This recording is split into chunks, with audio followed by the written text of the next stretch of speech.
Oh, that happened twice. Yay, welcome back to the Metropole Grid. My name is Andre. Thanks so much for tuning in. It's a wide screen we got today. How's everyone doing? It is April 12th. That's like no, it's 13th. I'm feeling pretty good about the 13th. How's everyone doing? Thanks for dropping by. Cluster Fox, Jaina is acting up today, just so you know. Firstly, how's it going? What just happened? And we watched it happen, and I'm super excited. About 5-6 minutes ago, it looks like they reset Jinteki.net, and it got wiped. And now, I believe, even if it doesn't say it, it looks like the new data pack is online. And that happened like 5 minutes ago, like literally 5 minutes ago, and it got super stoked. VK, what's up? How's it going? No video, Infinite Jester. Do you mean like a YouTube video or right now? Because I think right now it should be working. How you doing, VK? Also, what's up, Infinite Jester? Back on the YouTube side, Zach Singe, how's it going? Trace5, what's up? Legit, first time I was able to stay up and catch Metropole Grid live. Let's go. Is this Kelpsale or Christian? How are you doing, Trace5? Infinite Jester, mine was stuck on the splash screen for some reason. Jethrin, mine too. How's it going, Jethrin? It's been a bit. Devil and Dragon update. Mark Andre, how's it going? Sergeant Siller, reload the page. How are you doing? Yeah, it looks like everything is working on my side. Let me know if it isn't on your side. Let me know if the audio is good. Again, we don't have a monitor going on here, so we're kind of just hoping everything is all right. It looks like we're okay. Let me just check my other computer, and it seems fine. Yeah, okay, seems okay. Trace5 versus Metropole Grid Battle of the Ages. There's actually someone else who's streaming tonight. It looks like Divorced Dad, I believe, is streaming on Zero Netrunner, live runner, so maybe we'll run into them too. It's Kelpacel. Love you, man. Been watching your vids for ages now, ever since Teamercast times. How's it doing, dude? I have to kill you. How's it going? Decent Saturn. Trace5, you guys do an amazing job. Looking forward to your Store Championship videos. Yeah, if you don't know, Trace5 does a bunch of videos. Trace5 used to be what Teamworkcast was back in the day, and now they've split to a channel that's just focused on Netrunner. They're doing really solid content. Kelp, you're streaming like maybe once a week, maybe even more. You might want to check that out. Also, Kayak, how's it going? Mad Dog played a game against SSO last night and I got totally wrecked by it. Turned out to be an interesting ID. Infinite Jester also says SSO has been super fun so far. I have an SSO deck that I've been playing for a while, and I think that the identity is a lot more interesting than I thought it was. I think there's still some problems with it, things to be ironed out, but it's interesting. I don't think we're going to be playing it exactly tonight, because tonight we have an interesting stream. If you notice, this panel here is like way wider than it normally is, and that's because we have a guest today. We're joined once again by the fantastic Patrick Sklar. Funny enough, we made dinner right before this. I generally make dinner when Pat comes over, and it just did not leave the oven soon enough. So he's in the other room finishing up food. I haven't eaten yet. I'm going to eat after the stream, otherwise we'd start too late. But he's going to be here in a minute. What we're planning to do, if you're here on YouTube, you notice the channel is called Personal Workshop. And so a bit of a backstory about Patrick while he's not here to defend himself. Patrick has been playing Netrunner for a long time, longer than I have, and I think in the last couple months he's kind of fallen out of it. Hasn't been playing a lot, maybe hasn't been keeping up on the purchases, the data packs. That's fine, but the way that he's doing at the tournaments doesn't seem to be doing as well as he used to be doing. And well, that's true. That's like a pretty polite way of putting it. I don't know if you hear me yelling. So what we're gonna do is we're gonna do the sort of thing that we did before. We had him on the channel before when we were stunting around. But we're going to just play a more calm Netrunner thing where we're going to go through and talk through our actions, talk about what to do, what not to do. We're going to play against modern archetypes that Patrick might not be that familiar with. We're going to play some of his decks that he's been playing for a while now, and we're going to try and patch him up. So it's going to be a bit more of an educational stream going on. Maybe if you're new to the game, this is going to be a really good time for you to get some interest, good time to throw questions into chat. Maybe you got friends who you might want to let them know about this, tune it in. It's also going to be a VOD, so you can watch it later. If you can't, check that out. Trace5 yells, get Patrick back on the hype boat then. How's it going? Fantastic. Can you please use an Apocalypse deck? I had one that went APOC into 3 6-click turns is crazy. Not sure I pulled it off. I think APOC is interesting with Consume out. I think Consume is a bit better than I might have thought of it originally, but we'll get to that. Probably won't be tonight for what it's worth to send Saturn, but we'll do that soon enough. Andre Destroyer of Friendships. Geeky Coconut, what's up? Thanks for the hype. Foggy Shirts. I love food. I love education. How you doing? Hope you checked out the deck list of the week because it's unplayable. I have, and I don't think we're going to specifically play it. I think we're going to do something slightly different. Cluster Fox wants you to be blindfolded, Pat. Maybe. Hey, so we generally start the stream with a Netrunner DB deck list of the week, and this one is actually not a legitimate deck. It's one of them meme idea decks, and it's called Donate Today, and it actually has a pretty reasonable story behind it. I'm going to open this up in Chrome because it doesn't seem like it's working. So this deck list, if you were here during April Fool's weekend, I think I didn't copy that, Netrunner DB went down. Netrunner DB has been going down a couple times, and I don't think that's exactly the point of this deck, but it was just a really good time to bring this up. Is that the person who runs this, Alcient? I'm not fucking that up, right? It's Alcient, right? Yeah. This is all at their fucking website, and they run it. This is probably kind of expensive. I think they actually wrote the whole API, and this API is mimicked everywhere else. I might be actually wrong about that, but like ArkhamDB.com, if you play Arkham Horror, the card game DoomtownDB.co is Doomtown, but all of them are running off the same engine that I think Alcien made. I might be mistaken. If someone can correct me in chat. Point being that this is, donate now is the reason. And it's all about giving traffic and giving the money. So we're gonna be donating to them for sure. I haven't done that yet. It's very important, I think, for the community to give back to the people that put so much stuff into this. So things like Netrunner DB, things like Jinteki.net as well. Of course, these are run by fans that are doing this for no profit. It takes a lot of time and a lot of money. So I'm not gonna do it right now, but I promise you, I have to give you my word that we're gonna hit this button up. You can check the donators list after. We're gonna throw them a nice little PayPal thing after that. I hope that's a good loo instead of having to play this deck. Let me know if that's wrong. The thing is, Patrick can only be here till like a certain hour before he has to hop on the bus home, because we kind of live actually relatively farther apart than anyone would like. So if we're gonna play this, we'll play it at the end of the stream, but we're gonna start with Pat and then actually play some technically more legitimate Netrunner. This deck is not legal. It has a lot of cards that rotated. I know that Jinteki.net code is used for Game of Thrones and L5R. Yeah. Oh, for Jinteki.net too. Oh yeah, I've seen that there was an L5R Jinteki.net relative things. Kelpsale is saying, I met the guy up close, nicest person on the block. And it's like, you couldn't expect anything else for someone who spent so much time and probably money and effort like updating this. And like, we gotta be honest, in terms of the competitive organized online community, people depend on this shit so much. I don't mean shit in a bad way, excuse me, I use that word for everything. The other option, by the way, if you want to use Meteor Stim Hack, I don't know if this is still support. It looks like it is. This is Kivs. If you ever watched Kiv back in the day, a nice dude from the eastern coast of Chris from eastern coast of Canada. Thrones, L5R, Destiny, Doomtown, Netrunner use the same work. And like so much of so many people's enjoyments of their hobbies and games is like really hinging on our friend here, who probably just needs a bit more support. So we're gonna do that out. What a fucking good dude. What's the L5R Jinteki? Geek Kogan, I don't know, but hopefully chat has your back. Does anyone know what the Jinteki.net equivalent for Legend is? 5 rings? Cool. Well, that's my bit about this deck list of the week. I don't think we have to play it.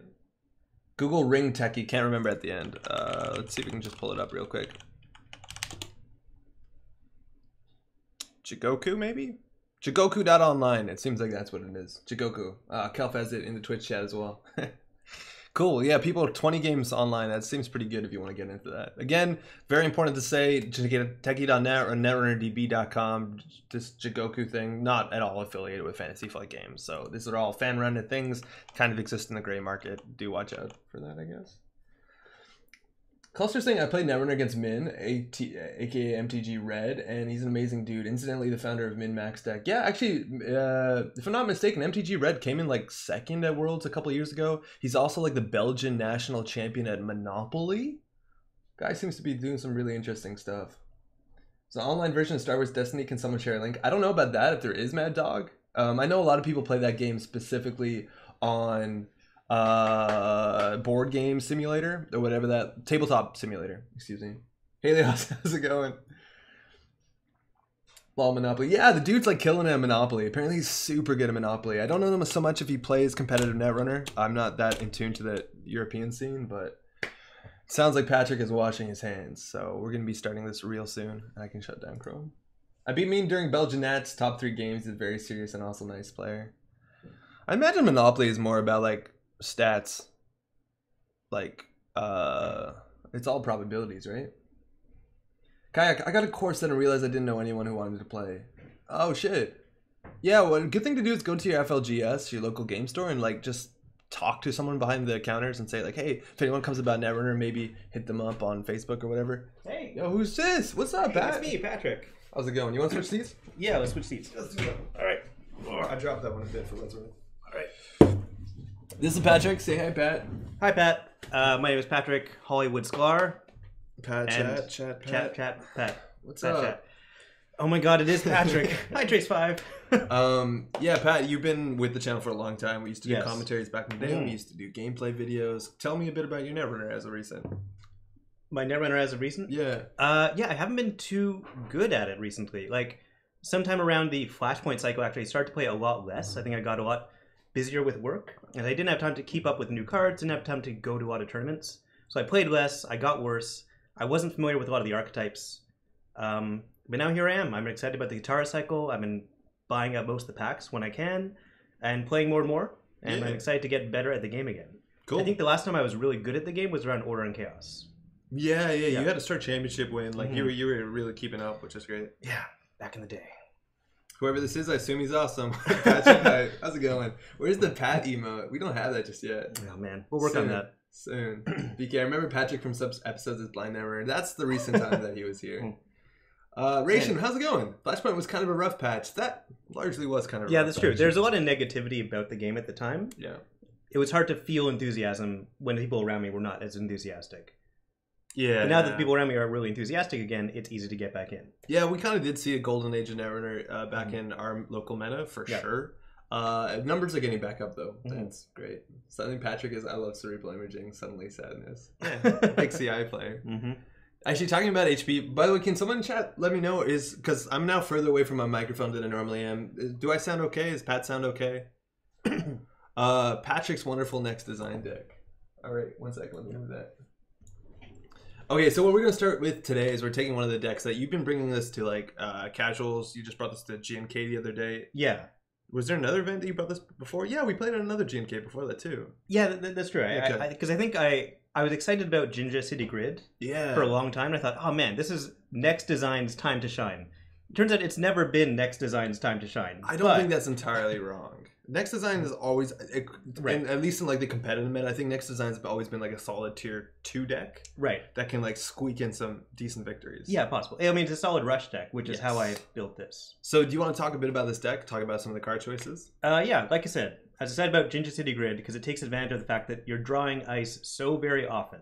And you're going to be installing it for relatively almost free pretty often. It has the usual rush cards in it. It has Shipment from Tenon in case they don't run.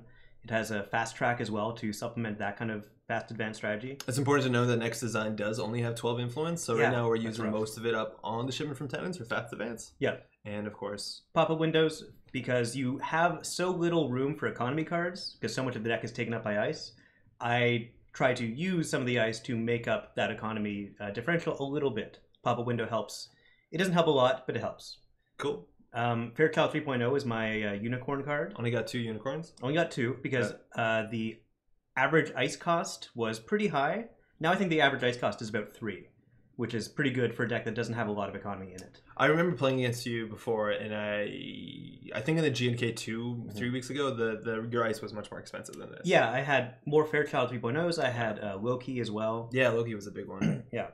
The ice, the agendas are stuff that, CFC Excavation takes advantage of the fact that I have a lot of Bioroids, and if I score it at the right time, I guess so you have 1, 2, 5, 7, 10 Bioroids. 12 with Ash. Oh yeah, Ash, right? Oh, that's super cool. So yeah, there's always potential of making money back with CFC Excavation Contract. Elective upgrades, because it's a solid 5/3. I'm already using my unicorn somewhere else, so this is my 5/3. And you don't have a biotic, so you're all on shipment. Yeah, I'm all on shipment, and this can support the fast advanced rush strategy as well. And Vitruvius, because a 3/2 is good for rushing. Yeah, that's pretty great. Yeah, and then NGO front, because it's a good card. Yeah, and this card's been really good for any sort of strategy that wants to jam something behind ice. Exactly. You can trade this in for money. And my ice is potentially so taxing that if I can lure someone into an NGO front run, that can really be devastating and open up a scoring window. So in the last couple of weeks that you've been playing this against people playing the more modern cards, what can you tell me about, how does this fare? What does it do well? What do you not like about it? I think if I can get an elective upgrades scored first, so that's my first agenda, then I almost always win the game from that point on. That seems about right. Yeah. Yeah, for sure. Yeah. The deck itself is lacking economy. Yeah, because how many econ cards, right? We have 3 hedge fund, 3 lateral, 2 NGO front. That's it. That's it. Yeah, and that seems like probably too little. Yeah, exactly. That is too little. Oh, the lateral growth is there because that also supports like installing. Then you have a little bit more money to play the ship from 10, and it's a good fast advance card, better than green level clearance. Okay. Which would work well with the Jinja, but I don't have it. Okay. Yeah, so I think mostly like the problem is that I'm always just a little bit too poor, and people are taking advantage of that. Perfect. Yeah, I think that's when I played against you. What I'd do is I'd force you try to raise your Fairchild 3.0s because you were sure your server was nice, but you had no money to score agendas. And then we get through it. Yeah. Let's catch up real quick on chat. Who's this other white dude? Truce, what's up? This is Patrick. I'm Patrick. Hi, I'm Patrick White Dude Sklar. Yeah, that's what he's known as. Yeah. That's my nickname. Cal thinks your CFC excavation contract is bold. I think there's a lot more Byroids in this deck, and I think I've only seen CFC largely played inside Architects of Tomorrow decks. Yeah, generally a deck that runs like 20 Byroids. Maybe that's a bit too much. But we'll see how this goes. Batman plays Netrunner. I like the Singleton, but I think CST is just better. It's corporate sales team. So that's a big question is whether... Because if you score this early, it does nothing, and you're a rush deck. So that's right. You're going to struggle to score this agenda when you have... a lot of ice up. And right, so I have to have the perfect possible setup. Yeah, so that's probably right. Sales team is almost definitely the better choice here. So if we score this in the next couple games, we'll see like how much money we would have got from CST, how much money we would have got from the excavation, and we'll see what we can do better for that. We're playing league games, so I had on the background tag this weekend. No worries, man. Okay, let's throw in a game of this and see how things go. Patrick, you're going to pilot. I'm going to try and backseat pilot a bit. We won't try and be entirely obnoxious. Okay. If you have questions, if you want to explain why you're doing things to the chat, I think the chat will definitely appreciate that. Only 20 games right now, but it's actually... What's happening here? They're all showing up as divorced dad. There's like 4 in a row. Okay, we'll try this out. Jinja with advanced concept hopper is a good choice as well. I like that choice a lot. I like that. It's really fun. I think one thing that we can easily throw into this for sure is that there's a new card. All right, we got an opponent right away. Oh, cool.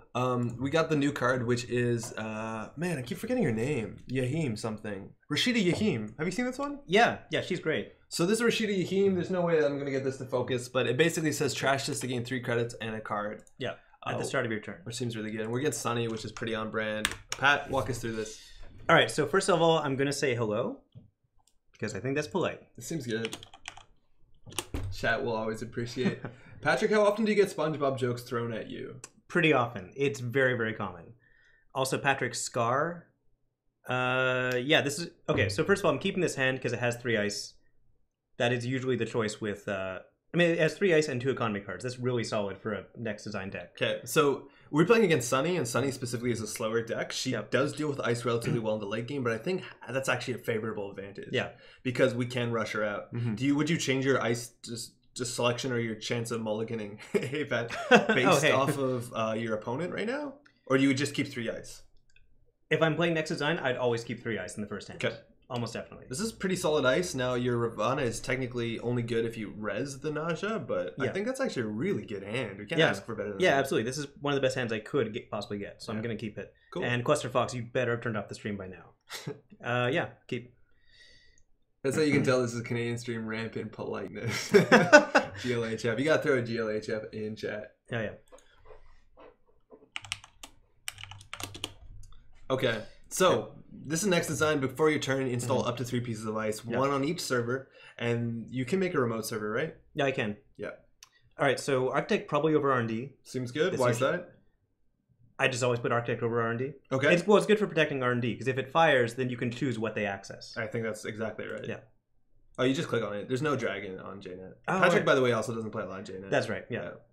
Then these two, I'm not really sure. Well, I think that one is definitely at least a soft end to run, so you kind of want that on a remote server. Both of them can be click through. Now, the thing is, how often are they going to run the remote server? Your remote server is going to be crap unless they res the Ravana first, and we can't guarantee that. Yeah. So I think you'd want the Nausea on the remote. That's right, because we can sort of guarantee they'd run HQ before they run a remote server, right? No. I think we can make sure that they can run the remote. If we drop an Ash in there, CVS, they'll probably run it. We can never make them run HQ. We can always make them run the remote. Yeah. Okay.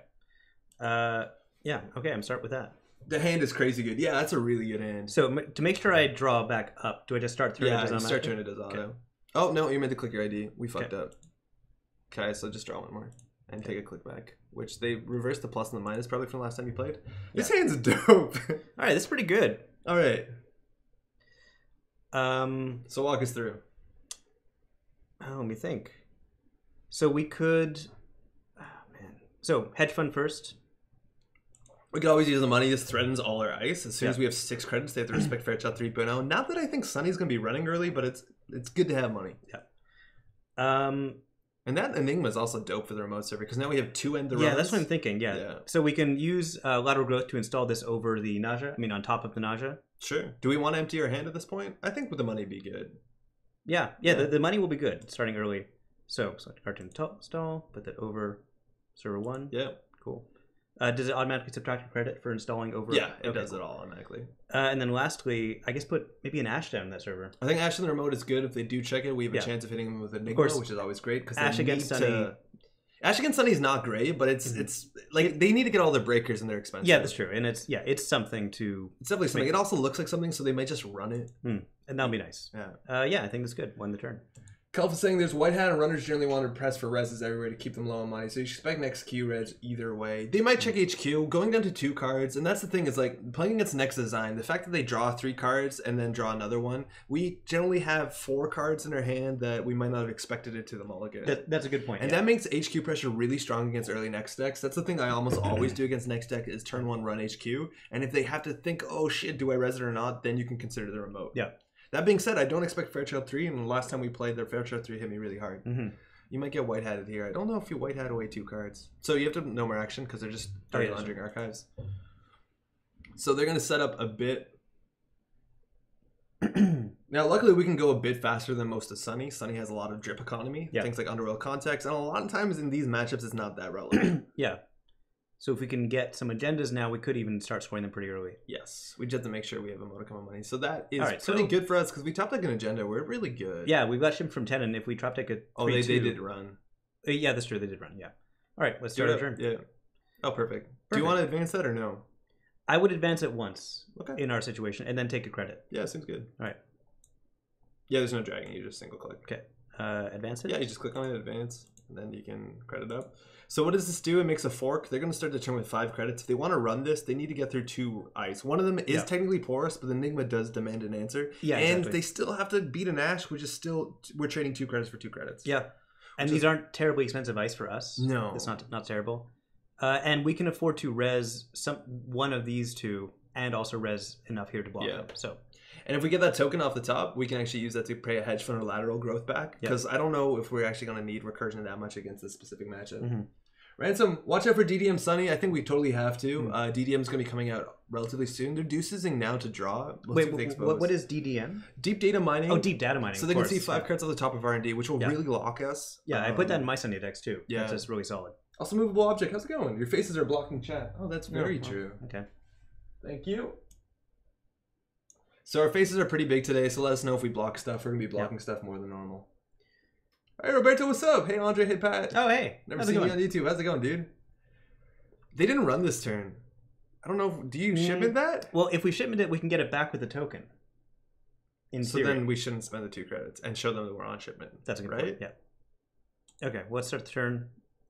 So if you put that on archives, that ice, there's a chance that they won't be running and our shipment will be on next turn. I don't think that's that important.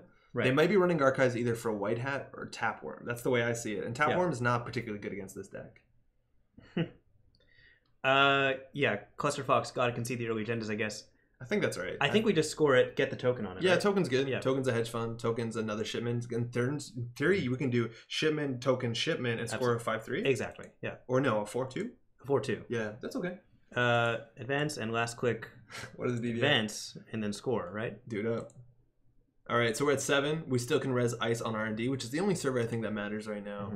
They actually could take the tempo here because they have a lot of money. And run server 1. Oh, okay. And like trash our Ash, but I don't even think our Ash is that good. Calvin's saying no way they're on Tapworm. Could be Critic or E-Strike. I've been playing Tapworm. Tapworm's restricted right now. Yeah, it is restricted right now. I've seen a lot of Film Critic. I like how you moved in unison as the jolt of the video box was your real motion. Okay, so 100%, if this game gets to like turn 10 or something, I think we lose. Unless they somehow never see that we're on shipment from 10 and we can cheese it out and they're not on source. Yeah. But like we have to go as fast as possible, and that's where I think the money of this deck is going to be a bit thin. Yeah, I can already see that happening. Because right now, yeah, well that's fine. But like right now, you gotta let that through. Oh yeah. Right now, like even if we res all our ice, we can't score agendas anymore. And the Nexus comes out, which means bad things. Hey puppy, what's up? Hey Andre, the other guy, this is Pat. Sorry, I'm rooting for Silly. Yeah, it's not. I'm also. Oh, the Nexus did come out. Yeah, Nexus 100% came out. Okay, cool. And they're gonna start their next turn with 3, 4, 5, 6, 7 credits. What's the play? I think Nausea over Archives. What's the rest of your turn?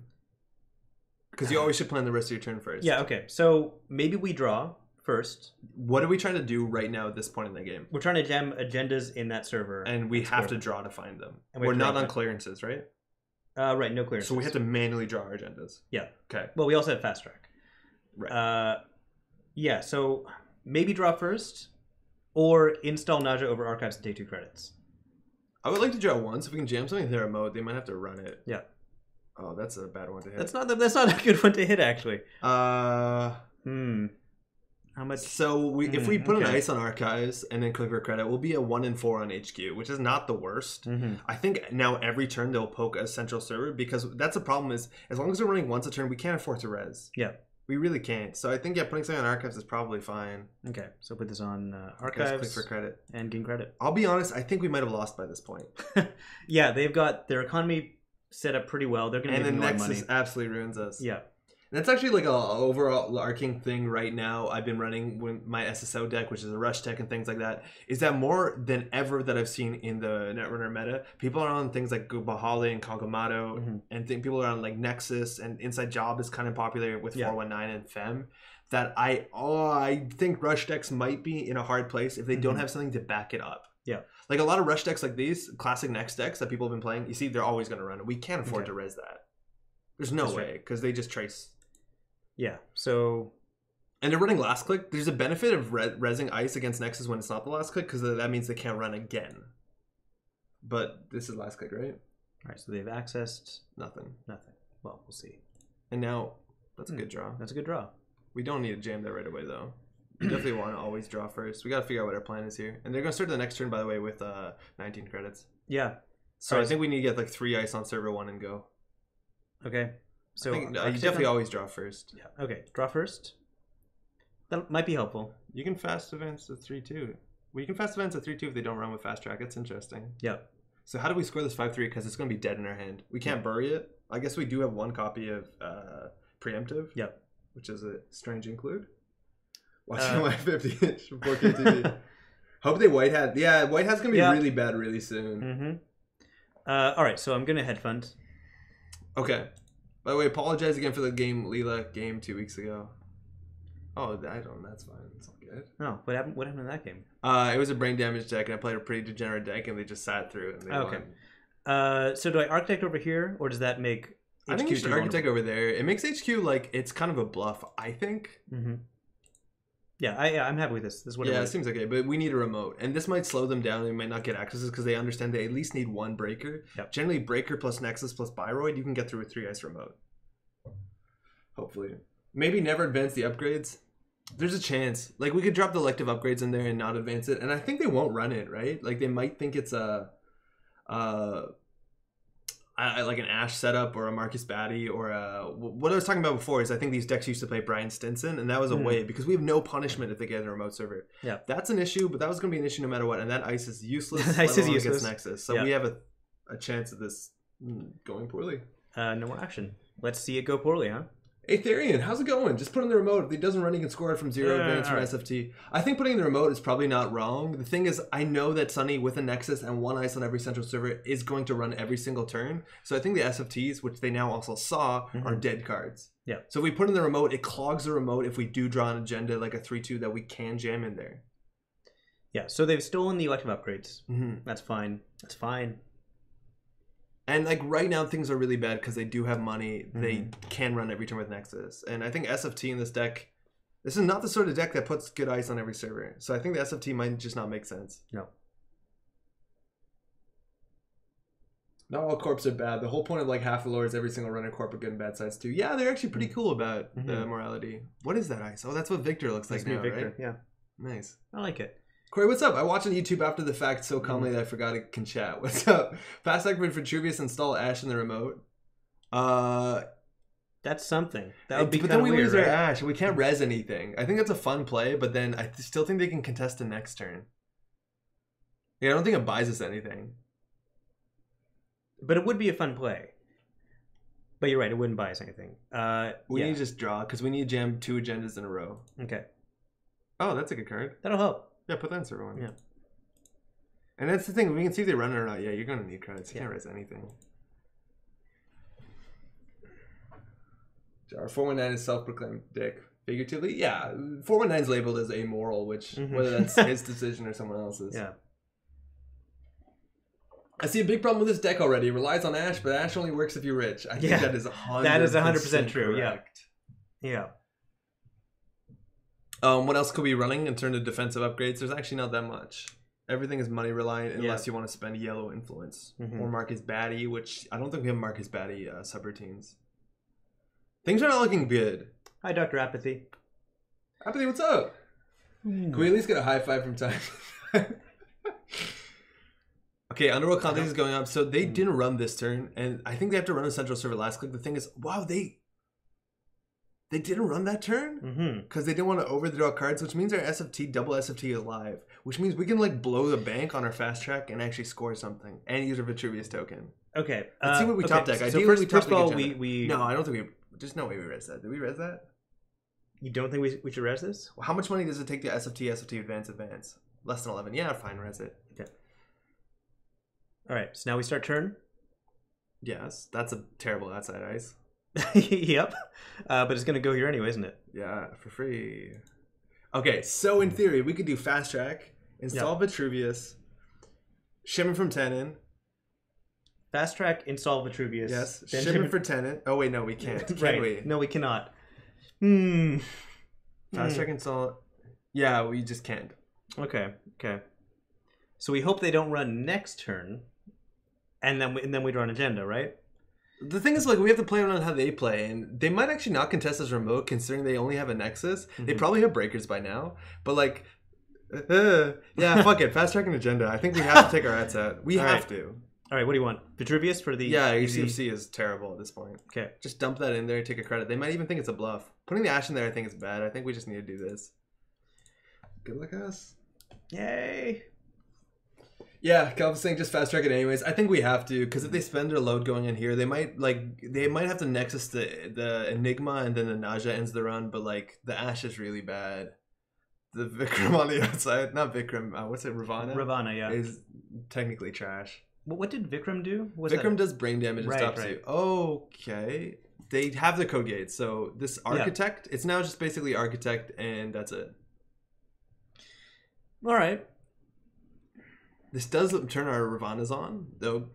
What? Oh. If you res that, they have to Nexus it. I think you res that. I think I guess we do, huh? Alright. And then we can only res an Architect on server 1. That's the best we have. Okay, cool. This might actually work. All corps are bad because capitalism sucks. You're welcome. Yeah, I'm not going to boost this trace. No, definitely not. No. But now they might be less interested to run their remote server. It's also really hard to count Sunny's influence, but it looks like she might be spending 9 on the Deuces Wild process automation build script package. So not that much to work with. You have to let her in now. Oh, yeah.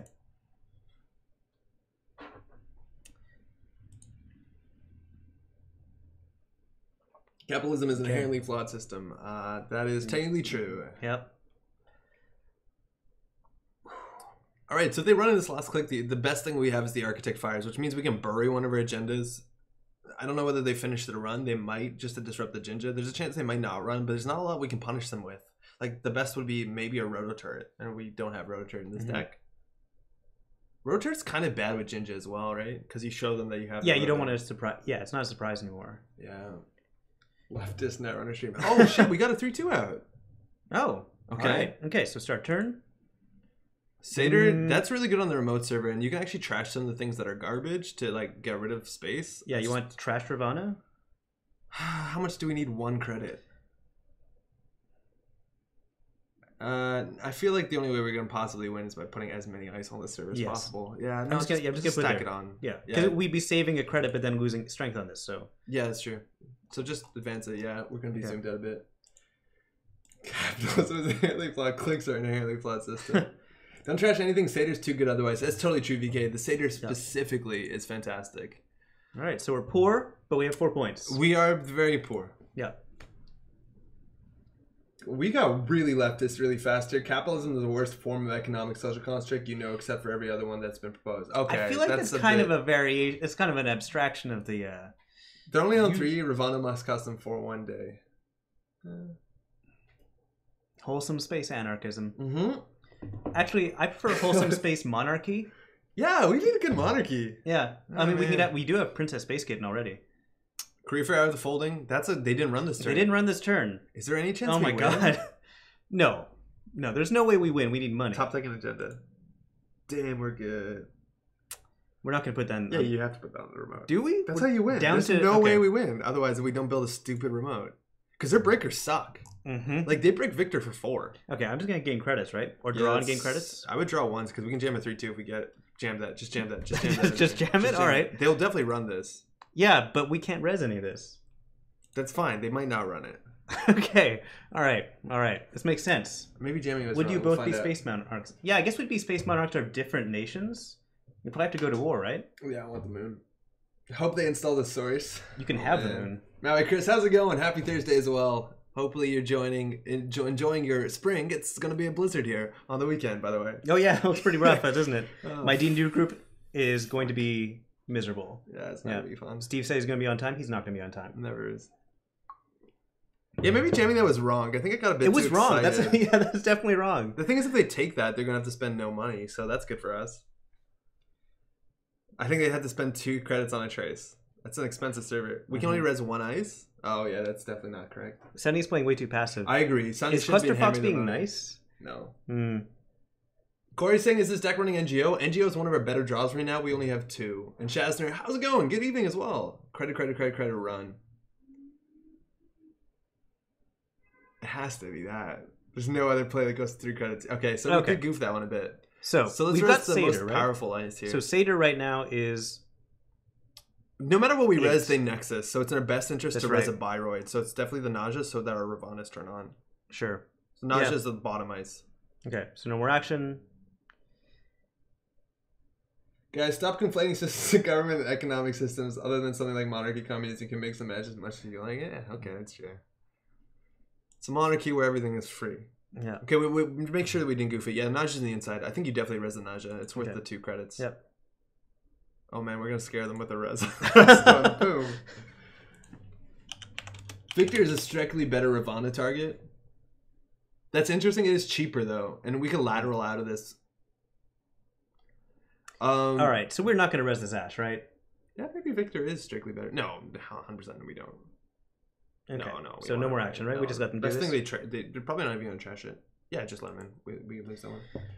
Ooh. Our Ravana's turned on. Yeah, I forgot we did have a Victor on there. This gives us a brain damage, and that's not very... Oh, sorry. Yeah, it's not like we would use the brain damage much anyway. Not specifically. Like, I see what they're saying, but... They broke this for 4, though, which is interesting. Yeah. They could have just Nexused it for 3. Okay, well, they're in game point, and that actually sucks. Hey, so are we. Oh, that's true. Yeah. Yeah, that actually might have been a considerable misplay. Why did they Nexus? They saved 2 credits? I don't know. They definitely could have Nexused that. So they're actually trashing the Ash. I don't think you strictly need to do that. They're making 3 credits a turn, so I don't think the money strictly matters. No. We need money. No, I would just jam the Ash and click for 3. Best case, they run that. Jam the Ash, click for 3? Oh, they tracked the Ash. Yeah, you just jam the Ash, click for 2. You could also, in theory, lateral the Ash, but 4 credits is enough that they actually have to run the server every turn. Oh, yeah, lateral through use the token, get lateral out? Yeah, that's fine. That's fine. That's fair. It's not a better res, I agree. Just a better Ravana target. Yeah, it's technically more flexible. 100% it is a better target. But now they have to check the remote every turn. The thing is that only cost them 3 credits. This time we can make it cost about 7. Yeah, we're going to res more stuff. Yeah, because we're slowly going to res shit. And they're playing 2 automations. Yeah. If they don't run this, we can res Ravana, and Ravana is very expensive for them. Ravana costs 6 unless they Nexus it. So they definitely Nexus a Ravana. And we have a Ravon on HQ now. You look like a nail. How's it going? That's why I came to stream esoteric arguments about government economics. You gotta go somewhere, right? Yeah.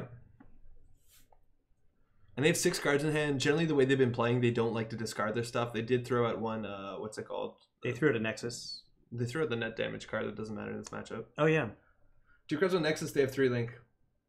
Oh, yeah, it's 2. What, they did not even running? That's like the easiest agendas. Call their shitty bluffs. Top deck and agenda, we win. All right. Okay, well. Do you jam that click for 2? Do you even lateral that click for 2? We can't lateral in the server. Yeah, why not? We can... What? Can oh, we? no, you definitely can't. Without trashing that one. Yeah, we could put it over R&D. That's not terrible. It looks like... Wait, definitely plan your turn first. Okay, What's our turn? Put over R&D, take 2 credits. Okay, fine. The only issue is that the longer that we don't draw, like we might actually wanted to draw twice, jam something in their remote server, because the longer we don't draw, they're getting 4 credits a turn. Like we're not going to tax them out anymore. Right. I think that's actually gone bad. Yeah. Fully automated gay space communism. Okay, so NGO Front is their best top deck. Of course, they're going to trash it, and I'm expecting the deep data mining because we haven't seen a considerable amount of influence. I think they still have about 15 influence. All right, just making a regular run archives. I'm assuming this is a white hat turn, right? They're definitely going to white hat you, yeah. That's fine. Yeah, you need your ice for the remote. They're going to spend some money on this, and that's okay. I think it's a trace 3.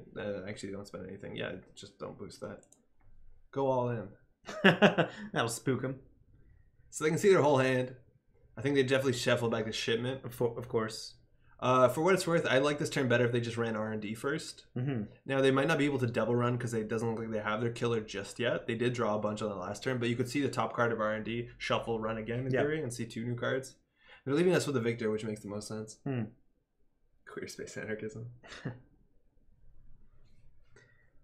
Okay, I don't know if we res the Jinja on R&D, do we? Why wouldn't we? Because then it shows that it's not an Ash or a Crisium grid, so that you don't DDM. Because I don't think we're going to res a lot of ice on R&D, and I don't think there's any play that involves us resing a bunch of ice on R&D. It doesn't matter anymore, that they know. Okay. But like, there's no play that reses a bunch of ice on R&D.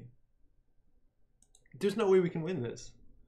Unless they misplay terribly, and we draw 3 shipments in a row, and they don't run somehow, and we win. Do they just get the agenda here? Oh yeah, they could just win, right? And there's a chance they're just testing right now for DDM. And that's the thing, is like they white hatted before, so the probability of finding a Jin RD is slightly lower, not like substantially, but so they trashed the Jinja. Yeah, that's too bad. But it makes our next turn easier. Less choices is good choices. Okay, you have to draw a bunch and then run HQ. Told you, one more full house. Oh, that's fun. Definitely don't pay that much money for that. No. I'm not going to pay 3 for Bob Window. I think you have to draw once more. I think I agree with you. We don't have enough money, but or do we use the token to get a hedge fund or something? I think we're going to be so compressed that the right play is probably use a token for a lateral on an agenda. All right, so draw one more. Yeah, we need to make them start running HQ or something because they always run the top of R&D and then we can never win. Okay, so draw and hope it's not an agenda. If it's an agenda, it's a 1 in 5. They've already won legwork. Yeah, we'll be fine. Cool. Yeah, we're space socialism, QSS. The QSS, So 4 credits a turn. They have 24 cards in their stack. Again, I don't think this is something we can win. If we were lucky, we had a bunch of agendas in a row. But even if this was a 3-2, like we're kind of in a bad spot. Yeah. This is while coming out for the card draw. The biggest card that they're looking for right now is whatever the Sentry Breaker is called. Is it Shrike? I think it's Shrike. Yeah, it's Shrike. And they just need that. But Pop-Up on R&D is something at least making money. Pop-Up on R&D is probably not the worst, but we want to keep drawing this turn because we want to jam. Ideally, we draw an NGO for or something like that. There's a Shrike. So now they can be running R&D. So now the Pop-Up definitely goes on R&D. Yeah. They also put it on HQ as a bluff. All right, so they're running R&D. They're bypassing. Cost them too. This might be the game. It easily could be. Again, they have no multi-access. They're not playing the card that lets them reveal the top card of R&D. Or not reveal, but look at. This is game? No? Okay. Okay, continue. Okay. Enigma on the server is pretty good. It costs them 4 to break, but it costs us like 1 billion credits. We need money.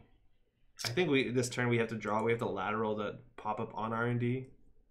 That means we can draw twice. Or lateral Enigma on R&D? Pop-up gives us money. We need money to win. Okay, so lateral. Well, no, Oh, first you always draw. Too late. You just got to live with it. Put Right. that on R&D. There's nothing better we want on R&D, but you always draw before you That's a install. good point. Okay. We just need to draw. Yeah. HQ's a 1 and 5. Draw They one. could same old thing. Mm, Put that on R&D as well. no. On R&D, yeah. 100%. Well, no, not here, because now it's asking for Jinja, so hit none. But like if Oh, they I run see. R&D, it's 2 credits for us. That's all the money we need for our remote server. You can also I put it on guess HQ. So there's a question here on R&D or HQ. Do we want them? I think any agenda in HQ we jam in the remote and lose anyway. So we probably just need to go all in on R&D. Yeah. I agree. Okay, let's do it. But like this pays back immediately. Yeah. Yeah, this is not gonna go well. Draw a card. They might not run. I think they definitely Nexus HQ once a turn. They know we're on shipment. They did shuffle it away, so they might not think we drew it. But I think they saw that we drew one. Yeah. So Yeah, they saw have one, to run every I think. turn. I'm not a statist. I just don't believe in the U.S. healthcare system. It's good to not believe in it because it probably doesn't exist. Corey says, I don't think there's an out here. Is there? They'll always have more money than us, and none of our ice is efficient enough to net positive. Even if they don't run, we can't score a 5-3. I think you're right. There's one chance that they don't run, and we score a bunch of 4-2s. All right, they're running HQ. That's fine. That makes a lot of sense, yeah. Yeah. But yeah, Corey, I think we lose. I could have turned this on. That's okay. No, it's not worth the money. More stew res that they cost them 2. Yeah. And there's the same old thing, which means same old thing legwork is up. That's fine. Yeah, do it up. Okay. Oh, fuck. Oh, no. Okay, do we jam that? If we jam that, we can't score that. We could jam that, and if turn they don't run, we do shipment, advance. Would they not run this remote? There's no reason why they wouldn't run this remote. I think jam it, use this for head fund, credit. So we're going to lose no matter what. That just tells them we have an agenda in there. That's yeah, but that could be like a read, like a double bluff. Chord. So much negativity. You guys got this. Thank you, Sergeant. Yeah, wow. Watch out for APOC. There's no way they're playing APOC with this many stuff out. It Man, would be APOC said it brutal. would be hilarious. All right. Jam and play the bluff game. I think it's the best shot we have. Yeah, let's do it. Okay, so I'm going to jam this. Server 1. Let's do it. Let's do it. I'm going to use this to pull back hedge fund, right? The thing is, now that thing's in the remote, there's no way that they're going to be able to, do it. There's no way that they have to run every turn. And credit. And credit. And turn. Oh boy. Yeah. Right. Yeah, if they don't run this turn, we win. Yeah, Corey's saying white hat legwork wins the game. That's something that I'm not playing around, but I think you 100% have to because, it does 100% win the game unless we run 1-pointers. Actual link or fake one? I don't know. Not really clicking on a lot of links in chat. 26 credits coming in at the top. They have all the breakers and a Nexus. We have 10 shit credits. But we have 2 pop-up windows in R&D. Oh, yeah, but that's not where the game is right now, is it? They're going to run the server, make us poor, then think they can get into R&D easy with the deep data mining, but we're going to surprise them. Exactly. All right, so they're still drawing for something. I think they're drawing for the deep data mining, maybe. They might be going for the DDM. They might be looking for the white hat legwork. We're definitely living on the edge here, Truce. If they don't run, we win, which would be absolutely phenomenal. But they know we're on double shipment. They don't know we're on double shipment. No, you're right. Maybe they know we're on them, shipment. Yeah. And maybe they don't run because like a single shipment doesn't win the game. Exactly. Oh man, 3 clicks to figure this shit out. The concede out. button is in the top left-hand corner. Thank you. I do need that. The top right. Yeah. Okay. Okay, they exposed a Ravana on HQ position 0. It looks like they're posturing for running HQ. So they did make a successful run, which sucks.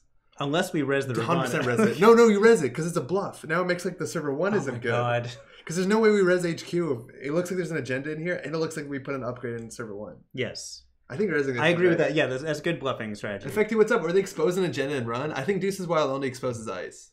But yeah, if that happens, we lose. But we lose to so many things. Also, how's it going?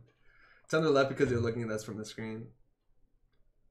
They got a shipment. Okay, so now they know they run every turn. They what? Oh, they're white hatting us. Damn. Oh, so we lose the shipments anyways. Yeah. Oh, so we did jam a pretty shitty 5-3 in that remote server. Yeah, that's fine. Here we are. Okay, so next turn you triple advance. We're down to 4 credits. Yeah. They're not spending 6. I think they just Nexus it. Yep. All right, we lost 2 shipments, but again, you draw shipments in pairs, right? Yes, I have tended to. So we're just going to keep drawing, right? And now they run R&D to go find those shipments, right? Yeah. Great. Oh, okay. Boy. Yeah. All right. How's the pizza, by the way? Pizza was great. Okay. Yeah, he made pizza. Damn you, white hat. We can do it. It's possible. It is theoretically possible. You always saw something in server 1 to trash the agenda. We 100% can, and we do have what's it called, preemptive action, so we could somewhere in the something. deck. Yeah. Nice. Do we shuffle the 5-3? We'd have to draw something to replace it with, right? Oh, that's 100% true. Wait, do we just take credits? Triple advance and say chat, it's an ag side. I wouldn't recommend running this or anything else's turn. There's a chance that we actually double advance it and because it looks like such an obvious NGO. But the problem is the cost for them to check our NGO bluff is minimal to none. Yeah. It is literally nothing. Okay, they're making 5 credits a turn. We can make that an expensive server. They play 2 white hats and 1 legwork. There is a wee chance that if we draw twice, we find 2 shipments. This is very bad. It's a very bad odd, but like we are grasping at straws. Okay. Here. Like our win conditions are so. I'm tiny. thinking we make money. You're thinking we draw and hope we get shipments. What can money possibly do? Even if we res all that ice, they're making 5 credits a turn. Okay, so yes, we draw. I think we have to just draw. No. And also the fact that we're not showing Ginger, maybe they think it's not ice. Told you, shit happens. Take a credit. Let's go. Oh God, no. They might not run. Because there's no way we're on 3 shipment for tenants, right? Unless they saw our deck because they've been watching the stream, which they were. Yeah. Speak of the devil, and he shall appear. The devil did appear. The red card. Wait, which one of us is whatever? That one. Yeah. Bluff and tax. The thing is, we can't tax trees. There's no way we can tax on this remote. The best thing we can do is just hope that they forget to run and we top deck the other shit and we win. Yep. Triple advance and say, oh yeah. Dimensional grid bingo play to our outs is a free space. We also click for credits sometimes. They're really drawn for something, mind you. They only have like 18 cards left, 15 in fact. So they probably have everything. They're probably digging for that deep data mining. I do really hope they run R&D. We lose the game right now. They're running server 1. Yeah, that we lose. Yeah, we lose. Okay, wait. How do we not lose? Victor, which is the most taxing ice? Satyr is definitely good. Yeah, Satyr's great. Ravana's good. So we've got Satyr, yeah, Ravana. Satyr, Ravana. There's nothing better than that. Nothing else we can't overconsider this. Okay, so we can't do that. No, we just don't. Maybe they think server 1 is a failed bluff. Mad Dog. Yeah. Yeah, it's kind of too late. Okay, jack out, and then Jim 10 is on. That's correct. Yeah, just to convince them to jack out. All right, you definitely res this one. That's an 8 strength barrier, mind you. If they only had Nexus, 1, 2, that's 3, like 4, a pretty 5, good thing. God damn it, they do have Nexus, don't they? Yeah. We might have 2 of these. Oh, though. they're actually paying for it. Whoa. Do we keep Ash money? No, there's no way that works. No. 7th wise guy, what's up? Just play your outs, yeah. All right, well, they pulled that one off. Ravana is actually kind of taxing. Legitimately, if that was an agenda, this is a pretty expensive server because I don't know why they're not nexusing this shit when we only have 4 credits left. Like, there's nothing that's going to be more expensive than that besides another one of that. So they'd have to nexus this. Why are they not nexusing this? Right? Because 1 credit, there's no taxing ice. Unless they want to run R&D or something, or HQ. Yeah. Anyways, well, GG. Time has made me a fool. Okay, so nexusing this inside one. This one only costs 4. Wait, can we... No, you don't do that. That lowers the chance of them jacking out. Play to our outs. Play to our outs. No, you pay 0. There's no way. Maybe they want to nexus your pop-up. They don't know their pop-ups yet. Action before access. Yeah, and they can't do anything. Wow, they did go down to 7 credits. Yeah. They are making 5 a turn, though, so I'm not sure if that's actually a win. Hit it. New stream title, Stress the Starfish. Hey, come on. Hey. Last time people said I looked like Wolverine. Oh, that happened, didn't it? That was a lot nicer than Starfish. It was coming up, man. It was coming up. Wow. Okay, so what went wrong? What went right? So shipping from Tenon, I don't want to take out of the deck. I think it's very bad in this deck. Why do you think it's bad? Because your ice sucks. Like the ice in this deck is not particularly taxing, especially a single ice per server. And I think right now in the meta with things like Amakua building counters with the virus counters I want to run every turn. Yeah, that's true. The meta Nexus, is kind of rough on this. The meta is really rough against mid-tier ice, like 2 strength ice. That like they can run for free a lot of times. So there's no way shipment from 10 is going to be firing off. Unless, and that's the only reason that back in the day shipment for 10 used to be good, is because people didn't run because people had the fear of Brian Stinson. Because Brian Stinson to ultraviolet clearance is busted. The thing is, we're not doing any of that. Right, but they don't know it. Exactly. So do we want to pivot the deck to play things like reversed accounts into Brian Stinson, into shipment from 10? It's a wildly different deck. That's a really big, like that's a lot of ask in terms of number of cards in this deck. That's already like really squeezed for card space. Oh yeah, I'm basically just keeping the idea at this point. Yeah. Okay, so what's the idea that we want to refine? If you're just tuning in, by the way, my name's Andre. Thanks for dropping by as a Metroball Gator. We're joined by Patrick. Hi, I'm Patrick. And we're trying to do some Netrunner tutoring. And Patrick hasn't been playing competitive Netrunner in a while. And we're trying to get back on that horse. So ask any questions if you're new to the game. Hit us up in chat. Stream's best mom was. How's it going, Jim? Maxis. We got VK in chat that says, I think you're better off spending the influence on Batty and swapping more Econ instead of Ash. I think when we have no money... No, Andre, your eye sucks. When we have no money, yeah, Batty is 100% better. Because imagine we did Batty them when we were right here. Yeah. The thing is that Batties are 3 influence a pop. Yeah. So, and they're easy to trash out of R&D if they get in. Yeah, but everything is, no? Yeah. Well, I guess Ash kind of is. Brian is busted. Let it fire on one turn and warps the game. 100% dude. Yeah, Lateral growth true. is not enough money. You're better off playing Architects of Tomorrow, I think. I don't think that's far off. Yeah. Like, this efficiency that we got, we capitalized it on one agenda. And we got Architects of Tomorrow, we'd res most of this ice for free. Yeah. So we got to make a big decision here. Are we going to build a different deck that has the same idea? Or are we going to try and make this deck better? And if this deck is a shipment for 10 and next design deck, I personally think it's going to be difficult, but I'm down to try it. If you're down to try making the shipment from 10 and next design deck work. Let's do that. But removing shipment from 10 and... Without removing. Like, if we're committing to shipment for 10 and we have to commit to shipment for 10. Okay, well, I do agree with what you're saying about shipment from 10. Mm-hmm. I'm just wondering how else we can capitalize on the fact that the deck is like kind of a rush ID, you know? If it's a rush ID, I think you need less ice that you can click through. Because this is not an ice you can rush during. This is not an ice you can rush behind. Sure. This is technically not an ice you can rush behind, let alone these. These you can't rush behind, but that's for central servers. So I think you need more end to run ice. It's a shame next rotated, but I think actually going Mother Goddess maybe instead. Because like Fairchild 3.0 you can click through. It's not a good ice for a remote server if we don't have punishments like Strongbox or friends. So I think we could go to maybe next Silver. We could also try next Sapphire, which is a new card, which is exciting. Lets you draw cards. Good with Jinja. That's right, yeah. Next Sapphire looks like a really cool card. Yeah. We have Mogo. Next Sapphire also lets us recur cards, so it could in some ease our econ issues if it does fire. And mind you, it is actually 6 credits to break with Black Orchestra, which is very nice in the meta right now. All right, yeah, let's try that. You want to try some next? Yeah, so let's remove the Bioroid setup and see what we can do. Hey, what a chap. CFC for CST. I think that's 100% going to happen now. Absolutely. Yeah. Corporal Crits, how's it going? Rashida, I think we have to try Rashida in this deck. I think I think maybe Rashida instead of the NGOs. That's the idea. Oh, I think NGO's so good. Yeah. I would do both. I'm pretty sure that Rashida works on here, but let's take a fine-tooth knife to this. That's the expression. Now let's cut this one up. I hit New Corp. That was a mistake. I also miss Next Bronze. Yeah, Next Bronze is an issue. But it allows them to make more Next Ice without just completely... making everything busted.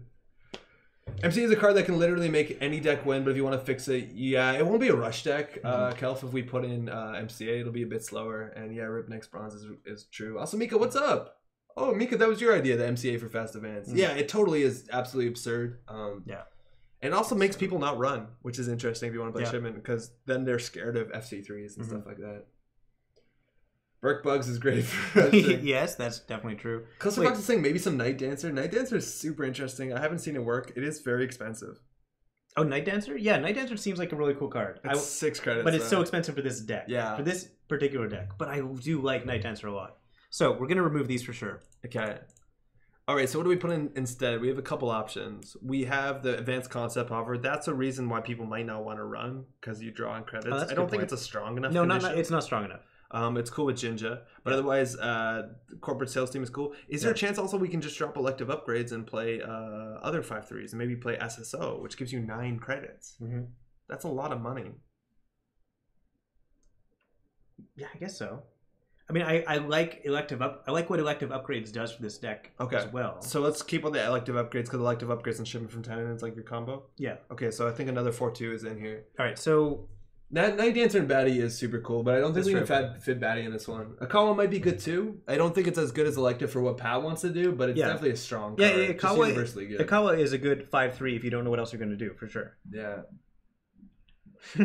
MC does not make you slower. It makes you twice as fast because it forces them to lose a click, and they also run and trash for 3. Yeah. It does, but it's not like sort of rush deck idea. Like I think that's a bit better in a Glacier deck, right? Where like you have the ice to defend all servers, but maybe I'm wrong. I really want to try a Big Econ, Night Dancer, Sandberg, Fast Advance on Punish one of these days just for fun. I want Sandberg. So I think I'm going to do a Sales Team. Yeah, Sales Team seems like a just safe like bet. a general, It's money. Cool. Oh, that actually worked nice. Okay, so let's drop some of the ice that is porous, and I think FC3 is 100% porous. Oh man, we're not running food. Yeah, okay. Ravana is porous. Turing is technically porous, but I think it's a fine point in the meta right now. It's actually worth keeping. Yeah. Victor 1.0 I think is kind of a trash tier ice. Just right now because Black Orchestra breaks it for 3. You res it for 3 and you just click through it. Naja, of course. It has to go. Is pop-up window doing enough? It isn't. You don't think so? Like it so rarely actually has an effect. Like I never make more than like 2 or 3 credits from each pop-up window. Okay, maybe that's not worth the one influence. Do we have a nice thing that we want to slide in? Do we want to do like one baddie? One baddie is okay if we run things like Restore. It's also nice. Or Next Sapphire. Twins, Next Sapphire Infinite combo. Preemptive. Next Sapphire Twins baddie combo. If you hit Next Sapphire Twins, the Next Sapphire fire repeatedly as long as they can't break it. And you can basically choose your hand. Probably a bit too ambitious. It seems pretty ambitious, yeah. People are saying IP block. I do like IP block a lot, but it is technically a porous piece of ice. It's not an ice that you can rush behind, right? Because you can always pay 2 to 3 credits to get through it, and we're never going to boost the trace. Ash has to go. There's no way we have money for Ash. Yeah. If you want to do something wild, I think trying Rashida might be interesting, whether she is implemented or not. But also we could maybe even try Manta City Grid. I don't know if you're familiar with that one. I mean, that might negate the...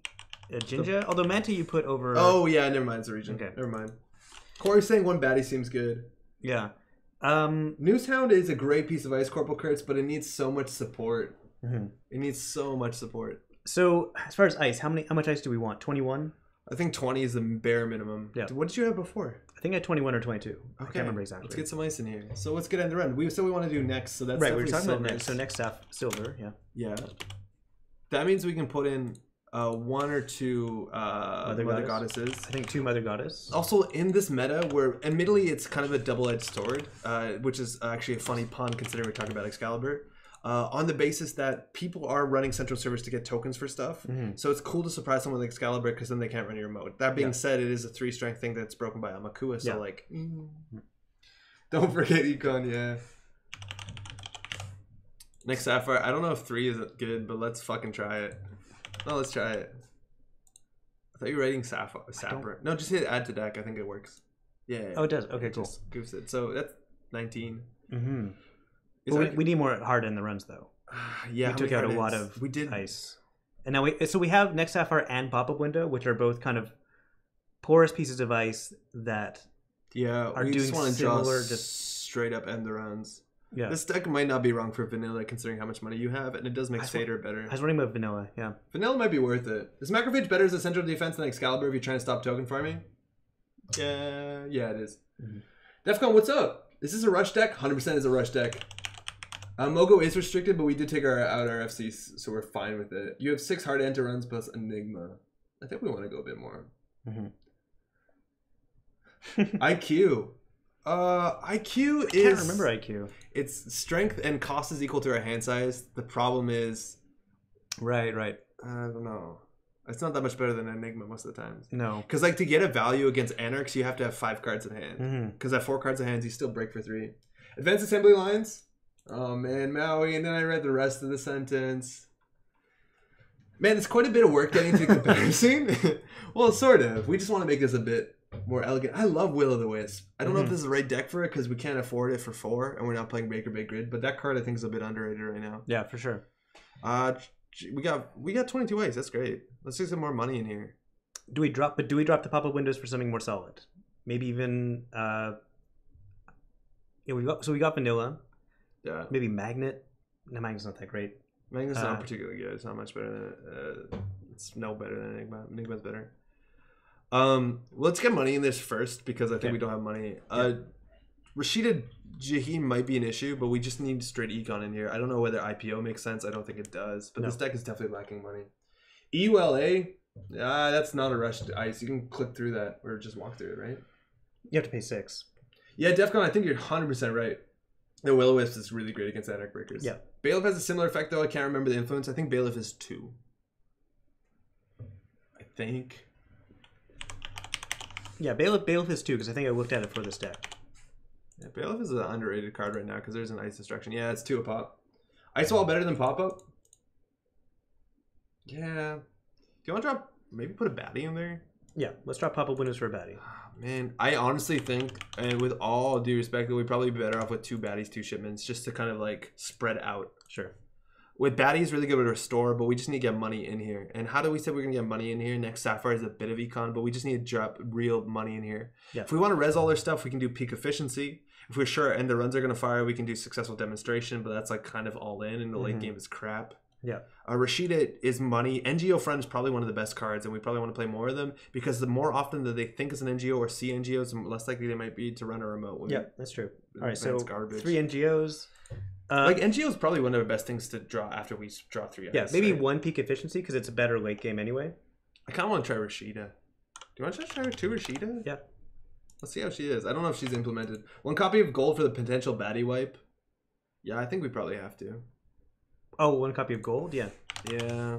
It doesn't make that much sense in the deck, but like, I mean, there's a chance it wins the game, right? There's a small, it's a very, very small chance it wins the game because it's so expensive. Jim is saying, is this a Maryland deck? And that's actually really interesting. Maryland's not too bad. Maryland might be better than Rashida. Maryland, you need to keep in the server for 2 turns at least to get profit. I don't think we're ever going to do that. No. I think we want to jam every single goddamn turn. All right. Are we sure about next gold? No. Because we're also on Jinja, so we might accidentally give this away. Yeah, but baddie makes it inevitable, right? Yeah. I wouldn't try next gold for now. I think we just want to get elegant and rush. I think this deck is already a bunch better. It can rush better. It has multiple outs. Yeah. 2 shipments, 2 baddies. CSTs might give us money. Rushing out of CST would have been better in that game than Vitruvius by far. Yeah. Because that Vitruvius gave us a lateral. So we need more ice. Do we? 19 is kind of slim. So drop a CVS. Sure. Let's do 20 ice. Hacha. All right. Next diamond is in the next one, I think. Or last pack. Yeah, it's 100% a last pack. Yeah. 1 more Enigma. Yeah, I like Enigma a lot. I think is the So is there any other next ice that's relevant? It's next Opal that lets us install a bunch of cards. That doesn't seem particularly great. Not that helpful. So the overall cost of my ice has gone up a little bit. Just a little bit, not too much. But we've added only 2 Rashidas and an NGO. Let's try it. Yeah, okay. Let's try it. All right, save. We gotta go stupid fast, like not Ice Central servers fast. All right. Like we gotta play this like an SSO deck. Maybe drop the preemptive if you're planning to go fast. Oh yeah, we have a preemptive in there. That's right, yeah. Yeah, preemptive is really bad in fast decks. Sure. I don't like this card in any deck, generally. Unless you have like Consulting Visit, and even then. So what's a money card we can put? Just an IPO is probably good. Are we gonna or 1 peak efficiency? Yeah, okay, try it. Okay. Diamond's really exciting, but when silver goes, the sweet is really going to suffer. Yeah, after that, it just becomes utility. And Ration, I think at that point, they can start printing more goofy ice. Yeah. Because right now, we are running 0 sentries. I think we have 2 baddies, but like, I don't want to pay 4 for a guard. That doesn't seem like we can afford. We have 2 architects. Yeah, sorry. Architects. I said baddie. Yeah, guard isn't terrible. I've had some luck with guard. UVC or Snek. Snek is not that great against Anarch breakers right now. I never loved Snek. I would actually play Owl on top of Snek. Snek meaning Cobra? Yeah. Yeah. Do you know what Owl does? Well, what does Owl do? 2 credits, 1 strength, single subroutine, return a program to the top of the stack. To the hand. It's one of those. That's pretty nasty, but it doesn't end the run. No, but in front of an end the run. Yeah. Let's try this, I guess. Let's try this. Okay. Cluster Fox, it's Andre. You got it right the first time. Do you have any tips with a J? Do you have any tips for starting up a stream? More specifically, like technical wise, or in terms of, do you want to throw us in the game? Sure. Thank you. Play? Yeah. And you just want to, I think if you control V, it'll throw our name into the thing. Oh, you have to hit new game?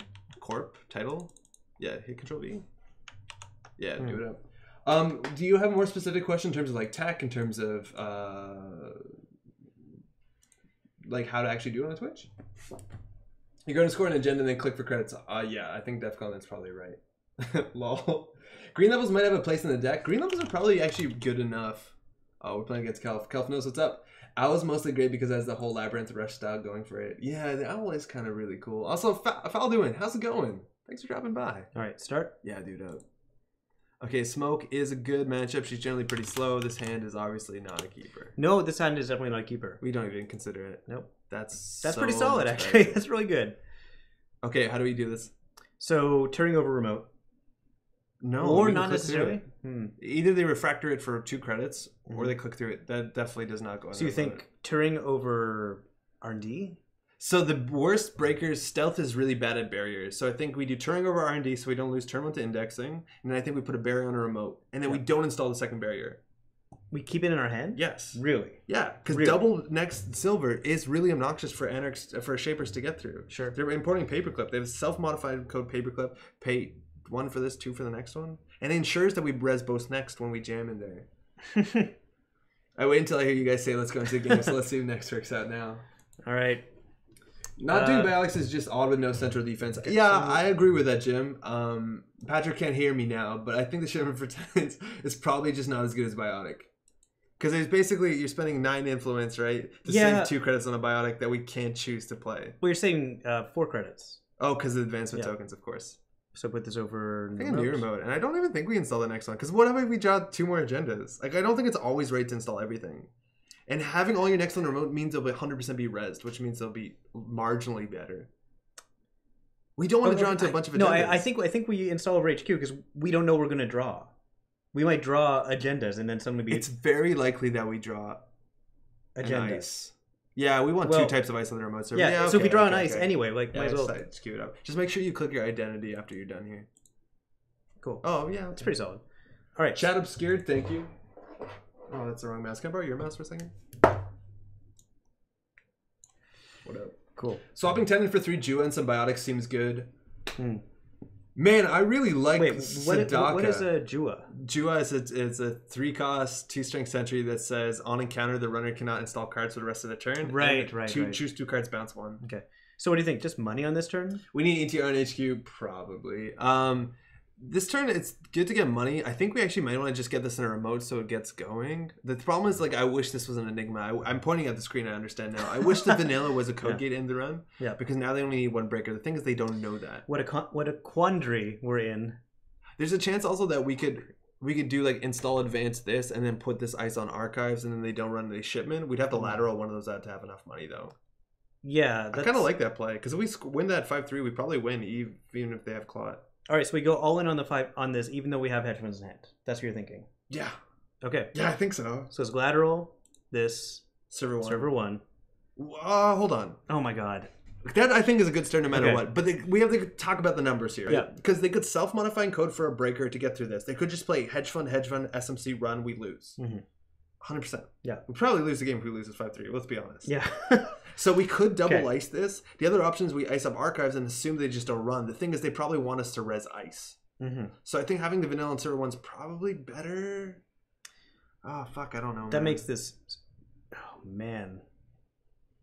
What a quandary. So...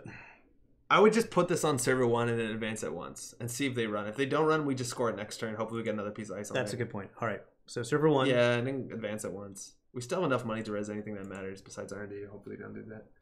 Crush Calvacelli, he's playing Smoke. Ew. Yeah, Quandary was a good pop, huh? Yeah, we can block off archives from the get-go. The thing is, Smoke generally doesn't run Dirty Laundry. Sometimes they run Cold Read, but there's a chance. There, we got it. We did it. We fucking did it. We scored the 5-3. I think that was totally the right play. Okay. Bring her home. So... Yes. Because they thought that's, they think that's like any worse agenda than that one. And we have 1 credit, which sucks. Yeah. Oh boy. But like now they have to keep Clot on the table at any points.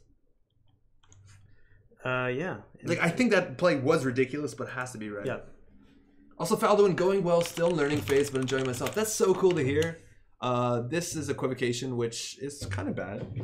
Oh yeah, that one. That's fine. Let them through. They'll force us to draw things. We did get 1-5-3 out of the deck. Falduin is a hard game to learn for sure. If you have any questions, please don't hesitate to ask in chat. We also have a vanilla for R&D next turn, though, so this is only going to go 3 clicks bad. Asking Kelly's Comet in this deck. It might be. They are making us draw. Yes. Oh, so we did lose that, which sucks. Yeah, they're forcing us to draw with Equivocation, right? Lost. Yeah. But, like, this turn, yeah. Keep going. I think we trash Seder Adaptive. Okay, they found nothing. We're good. They gave us a full hand, which is kind of cool. Okay, so we got a couple options here. Putting the next silver in R&D is good because that ensures that they will res it, and we can res it this turn. The other option is trashing. Sorry, we can res what? The next silver next turn. If we go all credits, right? No, if we do credit install. credit install will not give us enough to res next over. We trash the Turing. Turing is awful. Okay, Turning the brick for 1 credit. We definitely don't res that for 4. Right? I see. Okay, cool. But the other option is we could put the vanilla on here in credit so that we can hedge fund sooner, and I think that's probably better. Yeah, that's what I want to do. So I would wipe this before. Okay, so like just drag it. This one actually you do drag. I lied about dragging.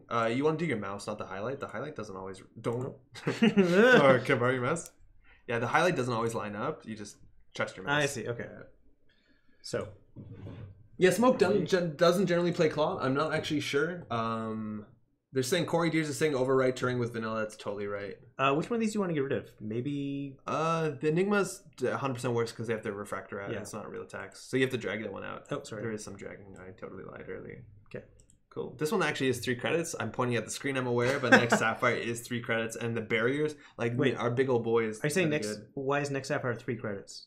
To break because that's 3 credits to break. Yeah. Yeah. Okay. Yeah. They're calling it. They're calling it a nausea. And 3 credits is like safe to faceplant. Like worst case is a victor. You click through that. So vanilla's really good for us. And Defcon's saying, and now we click for credits. Well, I think scoring the 5-3 was worth it. Oh yeah, you gotta res that. And they jack out. Otherwise, if you're playing JNet, you click on it and you hit that. Okay. True says only been playing for about 2 months, enjoying watching the coaching field this stream to observe and learn. Oh, that's so good to hear. Atman, I think that's exactly what we're going for, right? Yeah, that's 100% what we're going for. Atman at 0? Yeah, Atman at 0. They're really going in here. But this is great because now we're going to punish them with the next at 1. That's a good point. Oh, they hit the NGO front. Let's see if they trash it. I think they 100% have to trash it.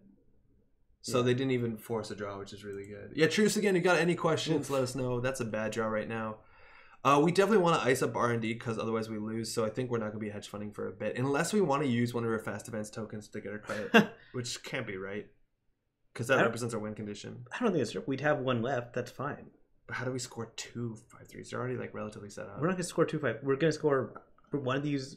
We've got Shimmer from Tenon and we've got these tokens. Shimmer for 10 is garbage against Smoke. Smoke wants to run every turn because she has a recurring credit. I think you just have to R&D. Like, it doesn't matter if we get the hedge fund up this turn or next turn, because if they run HQ, it's fine. Yeah. Okay, yeah. So let's put this over. Yeah, they don't have an answer to that one just yet. Just click for credits, which is, again, on brand.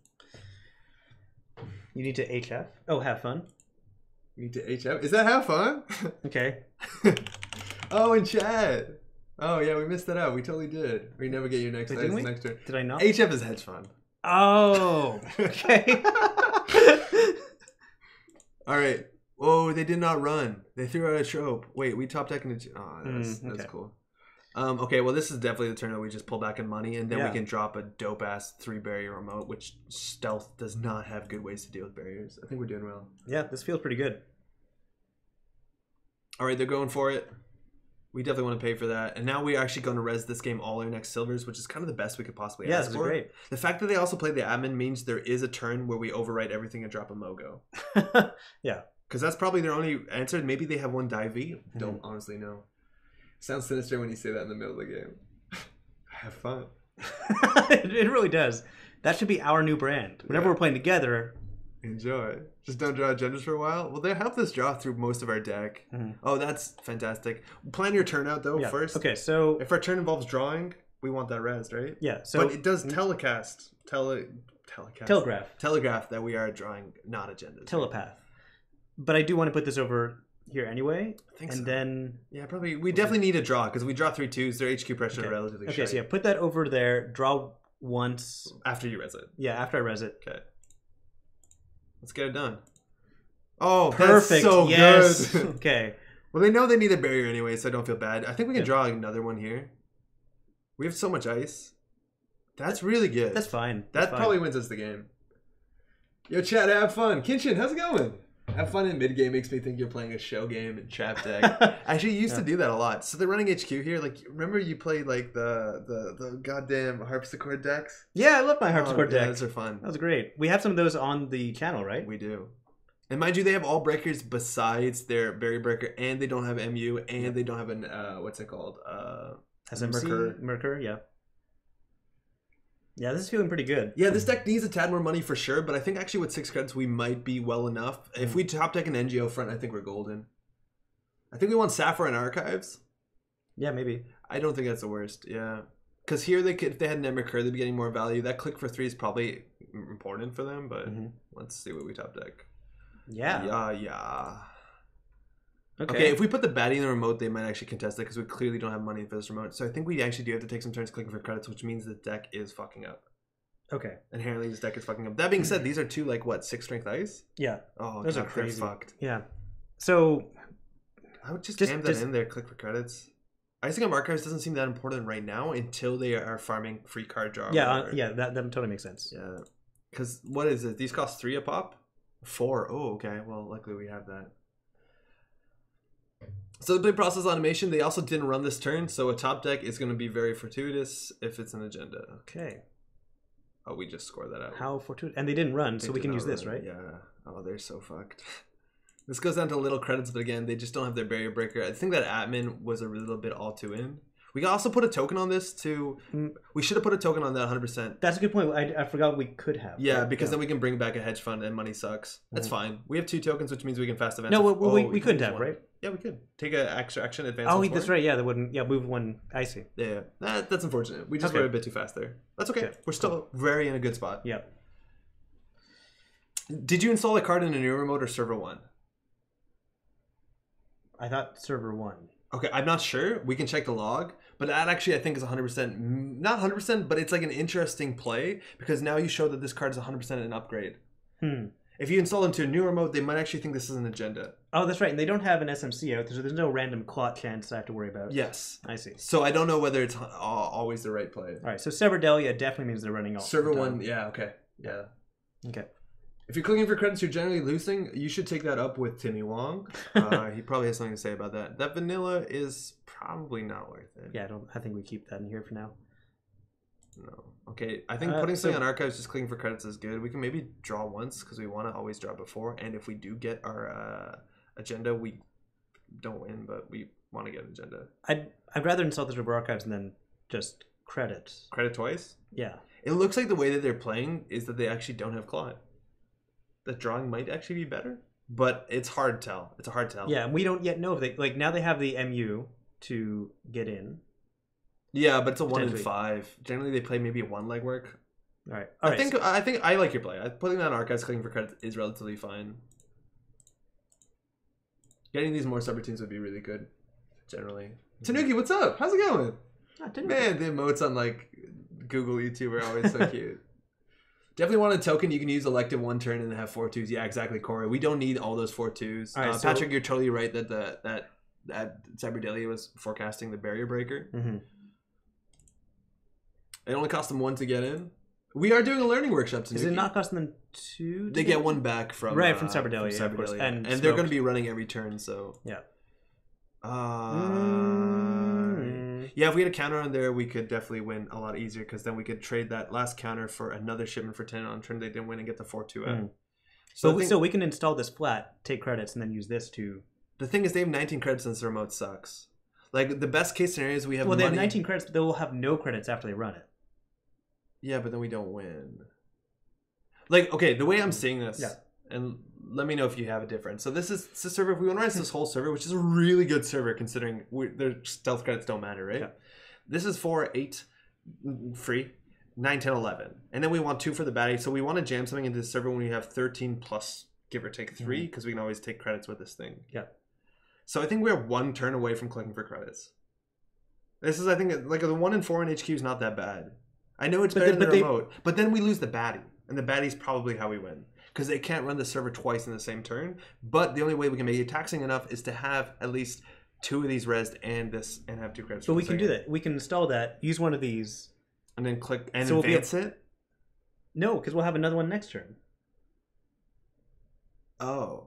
It's very aggressive. I think we're going to be shorter credits. All right. No, you're right. It would be really expensive. But install, take 3 credits. Brings us to 10 credits. I think they're going to start slamming R&D right now and spend a lot of their money on that. I might be wrong. All right, so why not put this in here then? I don't want to lose the baddie. Okay, so we just take credits then? I think. Because once we have 11 credits, like, this sucks for them. Like, they can't run that twice in a turn. Can they? No, not if we can res everything. Exactly. So let's just make sure we can res everything. All right, so let's do it. Let's take credits. Yeah. Clash of the streamers. You win? No, we don't win just yet. I think if we over advanced it last turn, they don't run, they win. But they're gonna be running every turn with their Cyberdelia and smoke credits. Again, man, shipment for 10 cannot be right in the meta right now. and yet, especially in a biotic faction. I mean, you thought you might be winning on that turn. Yeah, no, we couldn't really. But again, if this was biotic, we would be short credits, but we could almost win that turn. Mm. So they know the next Sapphire on our guys. And again, they are going R&D, so they're spending a fair bit of money on here. This is 3 credits with the Cyberdelia refund, so they're going to force us to draw. There's a slim chance they win, but they haven't played indexing, which is kind of surprising. Reveals NGO front. They made us draw an NGO front. Interesting. So we can... Do we bluff? we can... Oh, man. Yeah, we might be able to. And they actually made HQ better. If they apocalypse us right now... No, they're not apocalypsing us. Yeah, right? Who would apocalypse us? No. No one would apocalypse us, not on stream. So there's a 1 in 5 here. They did make it worse by making us draw the NGO front. You want to hit that one more time? Yeah. And... Piss! That sucked. Are they apocalypsing? Oh my god, they're going to apocalypse no our... way. Oh no. Okay, do we res this? No, or do you think they're going to apocalypse? They're apocalypsing 100% don't res it. They break that for 3 credits. But do we know they're apocalypsing, or are they no, doing but even if they don't apocalypse us, you don't res that. They could be notoriety, actually. That's much more likely. All right, no more action. Dr. Apathy, your stream is a bit behind if you're telling us to install advanced sales team. You gotta let. There's no way you spend 4 when we just want to get this remote. I think they're just notorietying us. Yeah, there you go. Okay, all right, that's fine. Notoriety. And they're also on Film Critic, which is bad-ish. Doesn't matter, but it's not strike. Okay, do we put this over? We put this over server 1, and then we delete every other piece of ice. It's a possible play. It is crazy. How does that... Okay, so you because they can't break it. They can just scavenge. Who plays Atman and not scavenge? Who plays scavenge and smoke? If they're playing Atman, you play scavenge. I don't think a lot of people do. I don't know about Kelf though. He plays. I'd much rather your decision be the reason we lose than my decision be the reason we lose. Yeah, I don't think we have to do this. I think we can probably just jam the. Can we just pat it on top? That's the safest. The Mother Goddess. Yeah, because we can jam it on top for free. For 1. For 1. Yeah, I think our play here is the NGO front, but we're gonna lose on R&D real soon. Okay, so let's put it Mother Goddess on top. Yeah, I think we need to put more ice on R&D. I think our barriers need to be on R&D. That's a good barrier for R&D. This one here. Yeah. Yeah. So barrier install advanced once. Yeah, they probably won't run it. Oh, they actually might run it. That's okay. And then install server 1. So this is interesting. We advance this. I think you actually res it. Advanced res. Okay, now why? Like, let's talk this through, right? Yeah. And I've been struggling with this because a lot of people, there's a new upgrade in the pack that I think is honestly better if you res it. And the thing is, like, if they don't know it's an NGO front and they contest this remote, we're losing our baddie, and we're only getting 5 credits for it. If we res this, they probably don't run it. Like, we don't want them to run this server. So you want them to know we're not bluffing them, so that they don't run this server. Why would we want them to run this server? Because we lose our baddie if they do. Because it would tax them.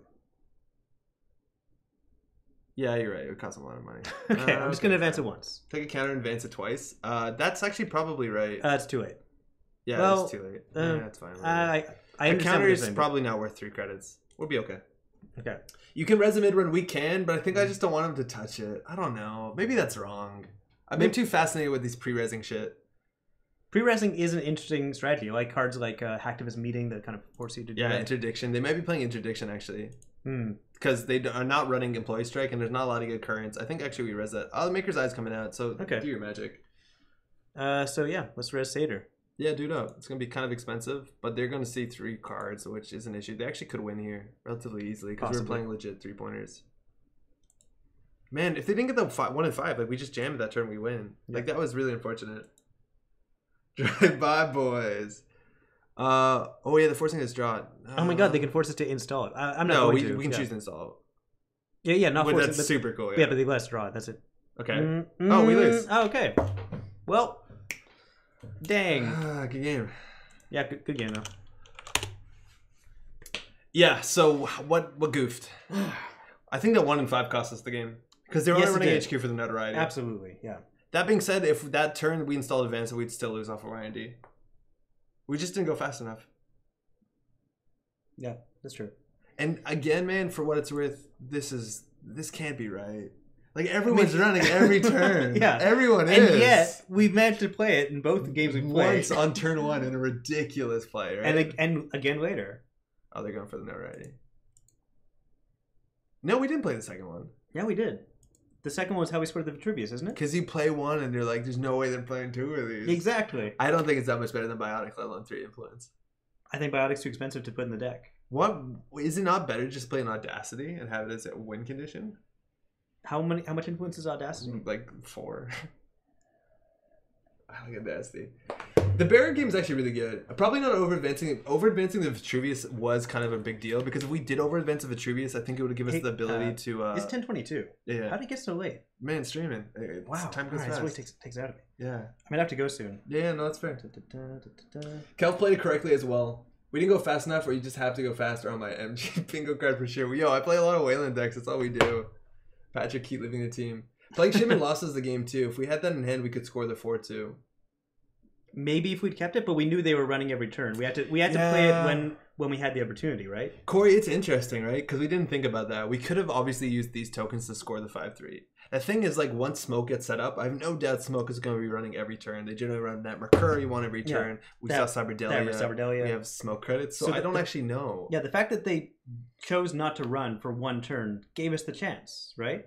For one thing, we do have a cool synergy here is if they do a turn that's like credit, run this remote, and we fire the Marcus Batty, and it ends the run, sometimes you can like shipment for 10 5-3s out of nowhere because they don't make a successful run if they that's true, yeah. Server. Exactly. That's kind of cool. That is cool. What's up? I wanted my Shikana. How do you get that working in this? Do you have that? Oh, man. Yeah, the barrier game was good, though. I liked our turn 1 play, and looking at our deck, what it had drawn up, like... oh, yeah, we just had the top deck of 3-2, and we won the game at so many other times. Yes. I forgot about that. Yeah, we were very close. Yeah, okay. Maybe Merger. Oh, yeah. No one expects Merger. You can always score a 3-2 with the other token. SCT might net you a 4-2. Yeah, that's right. I think 100% is right to use this token, because we didn't even save credits, right? Right. It's 2 for 2. Best card in the deck. I couldn't see my draw enough, but still kind of works out, I guess. How do you get tokens of Shikana? Shikana's running R&D? No, that's false deep mind. Oh, Shikana's the one that makes it cost 1 advancement token more to score an agenda? Yeah, but how does that fire? Is it off of running R&D? Yeah, I think you can build it up on R&D. Because Shikana's seeing a lot of play right now. Yeah, okay, that makes a lot of sense. Shikana is going to see a lot of play right now for sure. Yeah. People are trying this out with like Knob Curie and all that other stuff. That's true. We were having this argument, right, the other day about how good creation control is for Shapers. Like, almost every Shaper card in that box has been useful or has seen competitive play.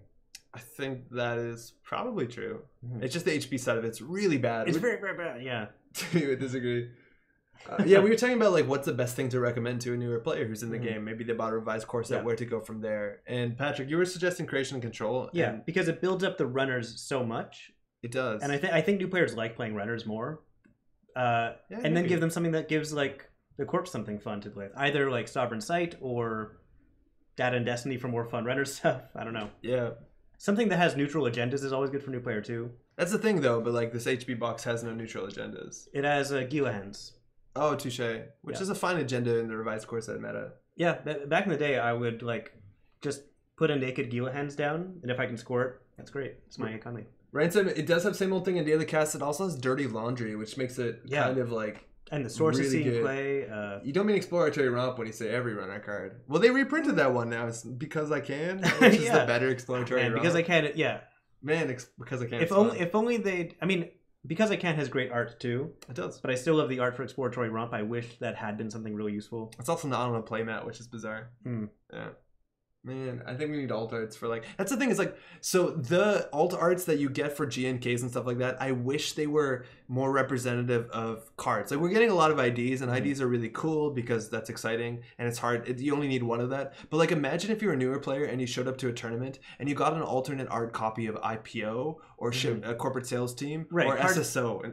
Useful cards that they would want to put in almost any deck. Exactly. Right? And I think they've been missing out like that. Like, even having an alternate art of a daily cast for coming up to a game night kit is such a big deal for a newer player. And I remember my first game night kit, the prize was a fucking Plastical Carapace. And that was so cool. Yeah. That was so rad. I got into playing competitively because I really wanted the alt art data sucker. Yeah. And I ended up getting a lot of Adonis campaigns and never a single data sucker. Man, those data suckers are gorgeous, or as they're now known, Whirlpool. If you're just tuning in, by the way, my name is Andre. We're joined by Pat. Hi, I'm Patrick. I'm also leaving real soon, so yeah. listen, what time don't even word my name. I've got to leave in like 5 minutes to catch a bus. Okay. What do you want to talk about? I was gonna jump in to play some more decks. It's 10:30, which means we got another hour and a half in us. We're gonna play some SSO. I think SSO is automated on the channel, and I've been playing a very interesting SSO deck. What the fuck happened here? Whoa, the server's getting a bit weird, huh? SSO is interesting. Are you playing another game? 100% we are. Yeah.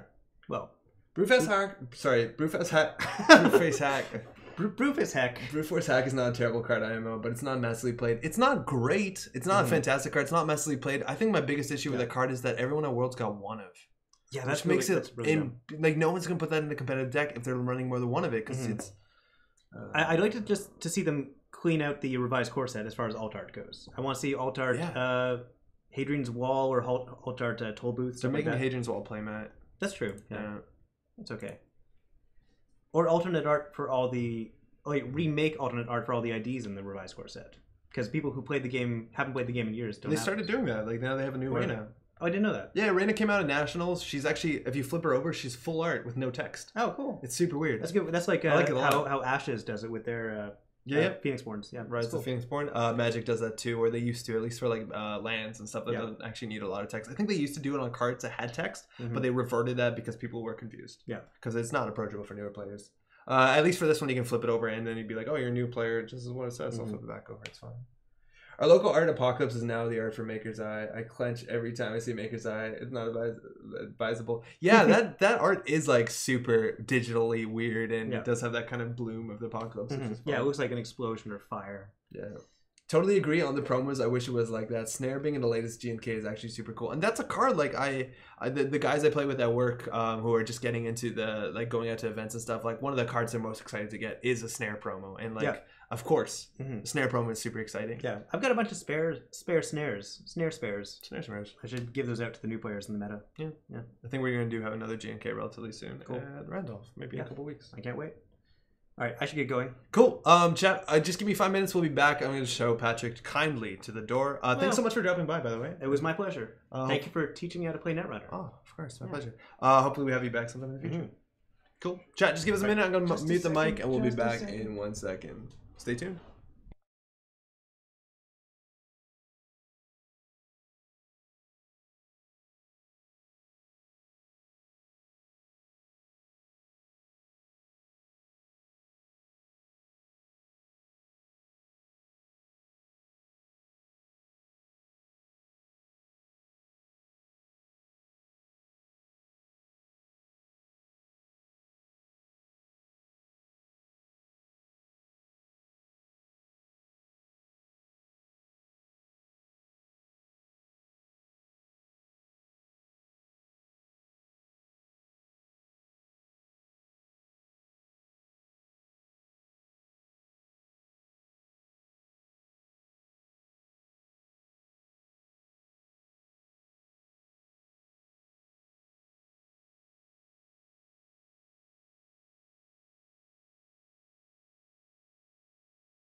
Muting the mic so I don't get the kiss sounds. How's everyone doing? Give me 1 second just to pull everything together. We don't need my face to be this wide at this point, and we'll be off. So, oh, that's not right at all, is it? Oh, no. So I've been playing SSO. Let me tell you, SSO is, I think, a bunch more interesting than I probably would have thought it is. And, oh, god damn it. It's not very flexible with how you build it, I don't think, but... it seems better. Okay, let's do it. It's fun seeing you go back and forth with Patrick, especially when he said stuff he didn't agree with. When he said Res NG on the face he made. Yeah, but that's important. You gotta call each other out on shit. And that's like a really big thing about Netrunner, and I've been doing this channel too much on my own for a long time now, is that you can only get better if you go to your way to get better. So you practice, and staying after the game to talk to people and say like, hey, what did I do right? What did I do wrong? It's like one of my favorite parts about Netrunner. And when you play with other people, especially when you play on the same side, which is something that barely happens in Netrunner, like I highly advise, if you can, if you have a friend, do it on Skype, do it in person, have someone over, play Jinteki.net online, and specifically Jinteki.net, because I can talk to Patrick and say like, res the NGO front, and my opponent doesn't hear it. It is super valuable to do. There's a lot to be done in that. Hey, Steven, I've only a few minutes to break and check. I'm greeted with an empty chair. Sorry, Steven. How's it going? Hopefully you're having a good night at work. Anyone clue me on what SSO is? Yeah, Kinchin, let's do that. This is SSO. SSO Industries is a new card that came out in the last data pack. At first I was baffled by SSO, but then I saw CTC and Murphy playing it and accidentally made a fairly cool deck. I don't know what they did with it, but this deck, the joke is to me, it reads like a Doomtown card.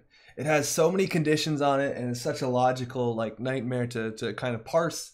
And I've seen it, like the last game night kit we played at, people were playing it wrong, because it's very hard to play it. Not hard to play properly, it's easy to fuck it up. My favorite part of King of Servers is the crosstalk. Yeah, that was also a really cool thing that you could do that. So when your turn ends, choose a piece of ice with no advancement tokens on it. So it has to be ice, has to have no tokens on it. If you do, place an advancement token on that ice for each agenda point of installed face-up agendas. So if you have face-up agendas, take ice, make that ice good based on, I'm doing a bad job here. Play 3-point agendas face up, and then your ice gets good. It's one of the most snowballing decks I think I've played in a long time, and it's probably not the right meta for it, because your basic play a lot of times is leave a 5-3 on the table as long as you possibly can. And there's ways you get goofed. A lot of people are playing Bahali and DDoS and Kangamato and things that don't care that you have a single piece of ice for not a lot of money. But if it stays on the table, you are putting 3 credits, 3 counters on multiple pieces of ice. It's easy to get 12 to 15 credits of free advancement tokens on ice. And if you ever tried to advance ice, it's not only time intensive, it's not only expensive, it's both of those things. And that's a lot of value. Jetham's throwing his SSO list. Due to Hollywood renovation, Asteroid Belt Colossus. I'm playing slightly different. You have CityWorks Project, which is actually interesting, and Max Batty, which is I think one of the problems I'm not doing. Descent, how's it going? Shang Sid, what's up? Mushin no CityWorks Project. I don't even think we need to do that. I think we're just gonna install it and let's play the deck that I've been playing. It's not perfect. It's super all in. I think you basically win or lose by turn 3, but it has some interesting outs, and I'm still tuning it again. I've built this like on Sunday night, and I played it twice. So let's start where we can start. We're running 2 Biotic Labor, which is crazy in a deck with 5/3s, but that's because the broken card in this deck is... Let me just get my deck, actually, because I don't remember the exact numbers. Give me 1 second.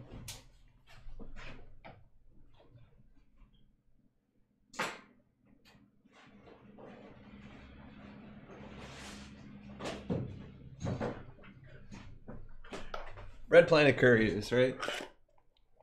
I was terrible talking teammate at KOS. I had always finished my games A7 and ran away to talk to people. We pulled through though. Did relatively well, huh? Played 5 games so far and it's undefeated. I'd be interested to see a Jethrin. It's just not the one that I know, so I'm gonna start here and then try and branch out. But I think we have a lot of similar stuff. You were going more for the like Glacier late game ice that gets better. I'm just rushing fast as possible. Like I'm not playing any ice that costs more than 4 to res. Which might be wrong because it is probably wrong. So we're getting ice in here that gets good with advancement counters. And the thing with this deck, with SSO specifically, is you're only putting advancement counters on an ice once. And Wayland has a lot of ice that's really good with advancement counters. You have ice that gets a lot of strength.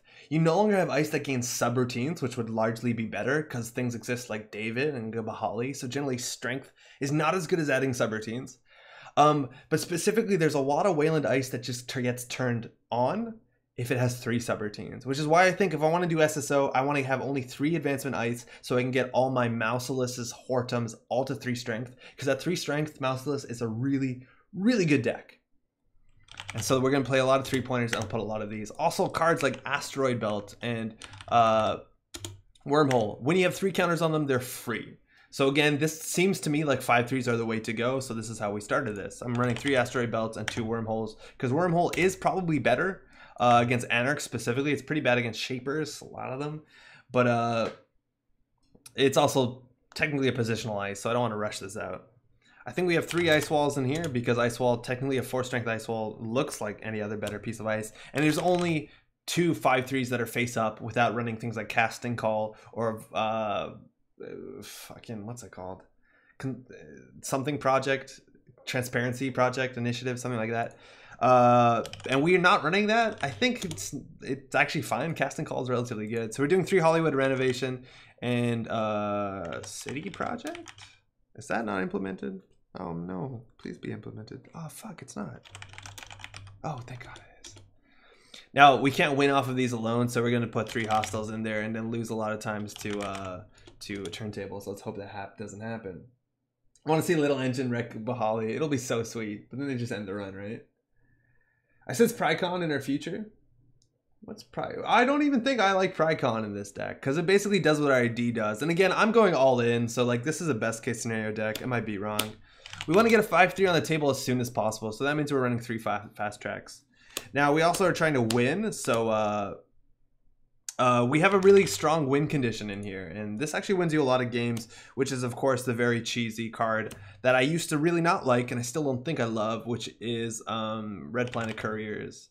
And that's the thing is, even if I leave a face-up card on the table, a lot of times like a 5-3 and I don't advance it, a lot of people won't run it. And that means that at any point in time, Red Planet Couriers can score you the agenda. And that's kind of crazy.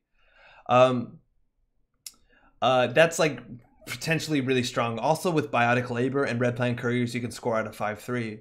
Now it's unadvisable to do this too early in the game because it wipes all your advancement counters and that's not great. But I've had really cool turns where I do like fast track, Biotic, Red Planet Couriers, score a 5-3 out of the deck. You can also with Biotic Labor just do fast track, Biotic, score a hostile out of hand. There's some really cool stuff here, and this deck actually might want 3 Red Planet Couriers because it's relatively strong. We're also on Hedge and IPO. Money is this deck's not the best thing, but it can rush out money because we're running also Mass Comms. And Mass Comms really gets really good when you don't spend credits to advance your ice. And that's where we're at right now. We're also running, of course, 3-pointers, and we're rushing, and CityWorks Project works really well with Punitive Counter-Strike. So we're playing Punitive Counter-Strike because it's also another win condition. I'm also running 1 copy of Archive Memories. I don't think this is right. And I'm running 2 copies of Sadaka. And Sadaka is interesting. Why is that too much influence?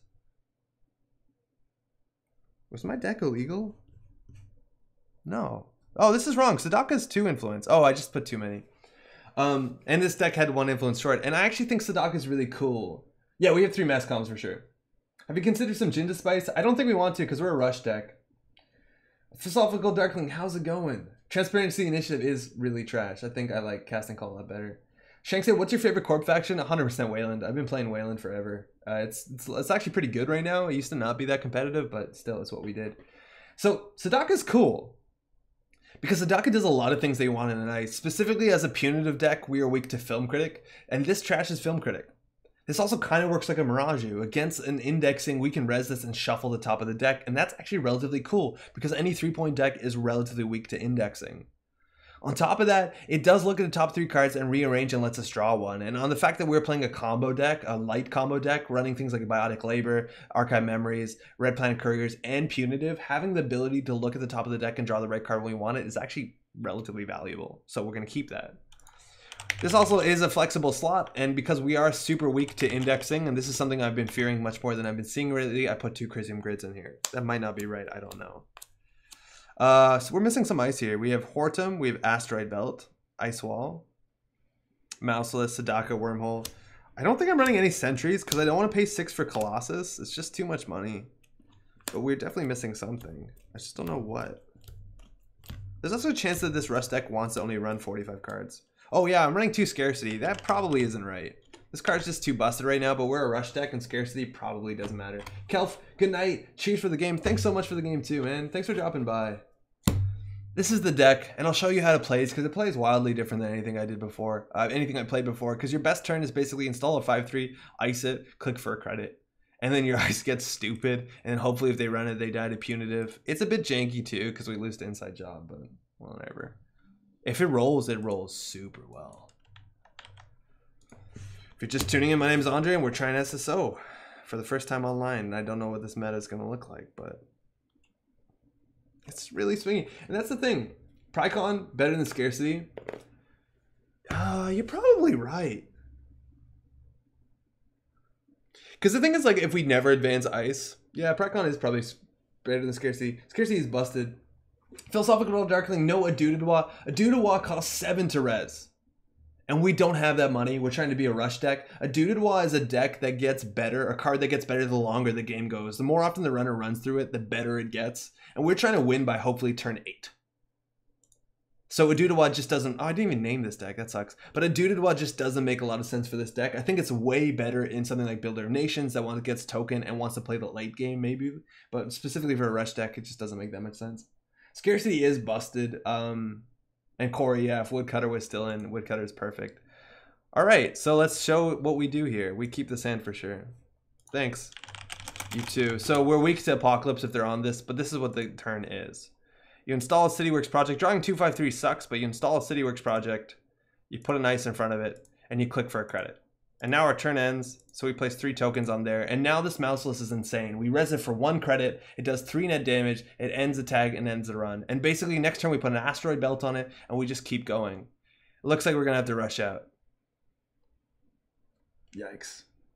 Is Prycon a Nombo with the ID? Technically, it just does what the ID does. Oh, hey, cheers.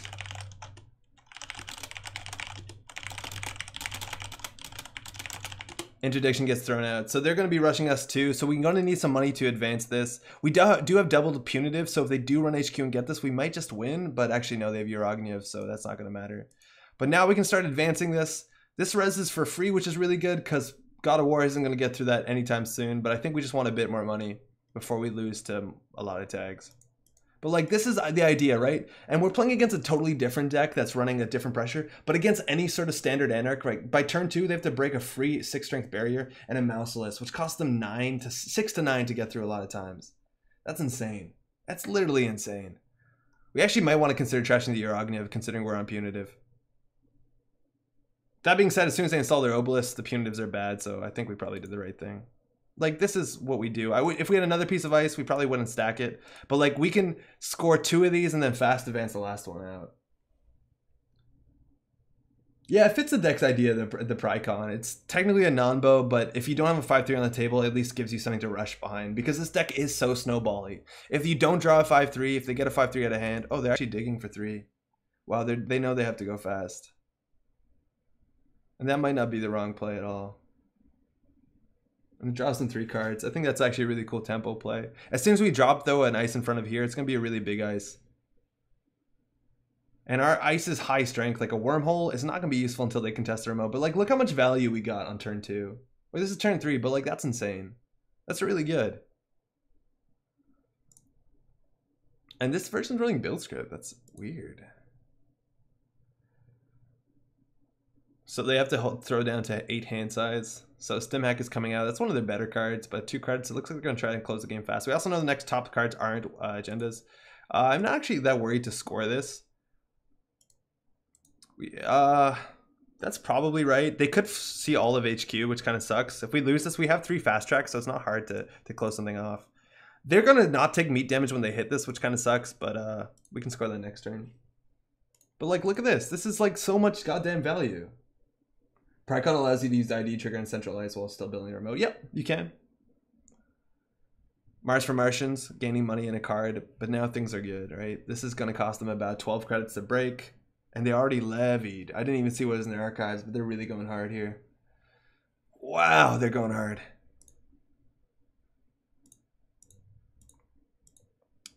Okay. So we can jam this in there. I'm feeling pretty good about it. We don't have to advance it. We're not going to get any more counters because everything's advanced. If we advance it, doesn't save us anything. I think we can just want to do that. If we top deck what's it called? A shipment from Red Planet Couriers. That's close enough. We just fast advance this next turn. Like, we score it immediately, and then we just score a hostile. Otherwise, we can score this slowly, and then if we do Biotic into, oh, that's fine. We can do Biotic into, what's it called, and we'll be fine. Might make Orion almost playable too. I took Orion out of this deck the same way I took Colossus out of the deck on the basis that we're going so fast that even if you triple advance Orion, which is the best we can do, you're still spending 6 for an ice that Paperclip breaks for 7, which I don't want to spend 6 for an ice. Like, all these ice are basically free. We also could consider purging here. High profile target, yeah, it's a bunch better. But next turn we do advance. Hopefully we get another ice on this server and or R&D. I actually think R&D is probably better. And then, yeah, if we top deck an ice, which we're likely to, considering we know it's not an agenda, it's actually more likely to be an operation. This deck also runs like 20 ice. Yeah, legwork into 2 punitive and biotic is the riff. So like, we probably, oh yeah, we can continue to advance things. Let's make this one look scary. This ice is not particularly good, this agenda. We can play this to gain 8, which, okay. Yeah, they're really going hard on the card draw. They're flying through their deck. I think they're just trying to land one of these as soon as possible. And they trashed how many counter surveillances, because that's how we lose. And we just need another good ice on R&D, but like, we are so close to winning. Oh man. I'm talking way fast. I'm like super SSO rushed. Dean Lister's coming down. That's a really big deal because now they break this for 1. And they're charging the remote server. And that means they're going to have to use this Dean Lister. If we had a Hortum here, mind you, we have 3 Hortums in the deck. And Hortum they just can't deal with. They don't have a code gate out. We're going to res all this shit.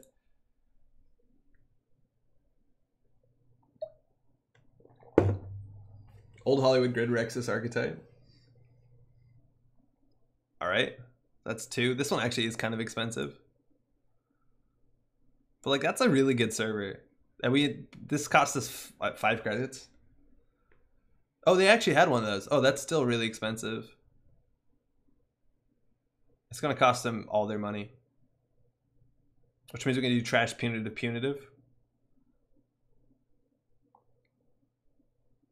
Sorry, I misclicked that. Oh, no worries. Yeah, do it up. Yeah, this is pretty fast. So they do have an answer to the Hortum. They do have a Black Orchestra, but there is a play around that, which is relatively good.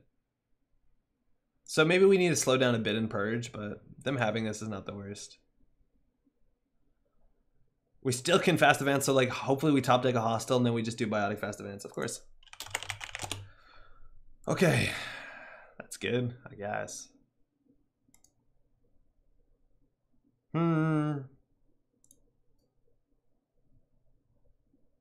So how many Dean Listers they have, that's all that matters. But in theory, we want to put this on the remote, and then they have to do a bunch of Dean Listers. I'll put this on the remote on server 1. Oh, we probably lose to HQ here.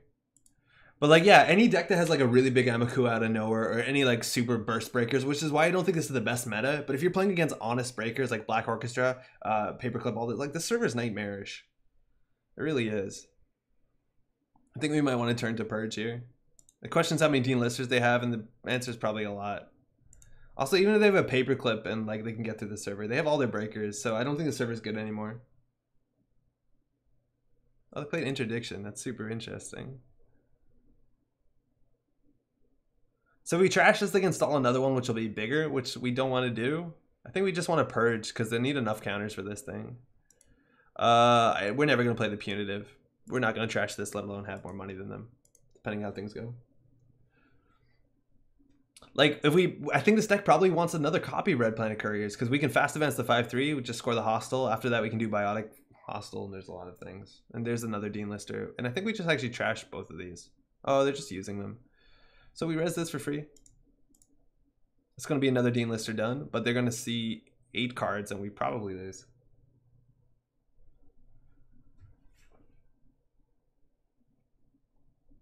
Yeah, probably. There's not a lot we can do. Crisium actually would be sweet. Crisium would be relatively good. We have 2 of those. Sadaka they can break, obviously, with God of War. And like, we're running a real 5/3, so these X's are super scary. They got a hostile. And the problem is also that I guess we can fast track to shuffle it. GG, that's it. Yeah. And that's what this deck does. Like, you see the honest sort of Netrunner that's playing? Hey, you too. where we have like big ice on a remote really fast. It's really cheap to res. We have punitive to back it up. Admittedly, this is not the best matchup. They had Urogniv turn 1, and they have a breaker that breaks everything for like 2 to 3 credits. It's a cool deck. I just don't think it's the right meta for it, but I think SSO's ability is going to be undervalued. I want to go fast. Runners are too good right now. I don't 100% support that question, but I do want to go fast because that's what I play. Happy Puppy, really like this deck. Hope you play it again. Yeah, we got a lot of time. Those games last like 10 minutes. We have like an hour. We'll play a bunch of these. No to Red Plant Couriers means we could fast advance. Burn bright, die soon. That sounds about right. Snake Eyes, how's it going? It's a bingo. Give me 1 second. I'm doing well. I'm glad that everything got implemented. They refreshed the server like just a minute before. Okay, Edward Kim, not the best. We do have a lot of assets or operations that we do play on with, but like this is all we want, right? Yeah, this is good. Hortum, Mouseless is better than this. I think actually we can mulligan this. 2 agendas is bad because Kim is going to run HQ. It's such a snowbally ID. Okay. I think we just score this. We're going to lose one of these, but if we draw a 5-3 next turn, like that's how good our turn is. If we draw top deck of 5-3 next turn, we do install Asteroid Belt, install Hortum, install 5-3. It's insane. It's so good. Emanate, what's up? It has been a while. How you doing? Searchlight probably just doesn't do it. Kayak, how's it going? This is the new ID. This is SSO. We're not going to top deck a 5-3. They're really digging for them operations. They hit the Crisium twice, which is pretty great for us. Searchlight is actually interesting. It's only Trace 3 though, and we're never going to advance it further than that. But they trashed the Crisium. Oh, they went down to 2. Like a hard-hitting news would be so good right now. Obviously not the deck we're playing. Archive Memories has a lot of value. I think we just want to ice up HQ. Double Asteroid Belt is better because this is a lot more expensive generally than it is to break this. That being said, we need a top deck and agenda, so I think actually this is probably right. Take the money. They need to set up. They went too ham on that. They probably have to slow down. Like trash our shit. That's fine. Asteroid Belt, okay. Cost and call government takeover 6 advanced ice wall. I think that's how you get your free Orion.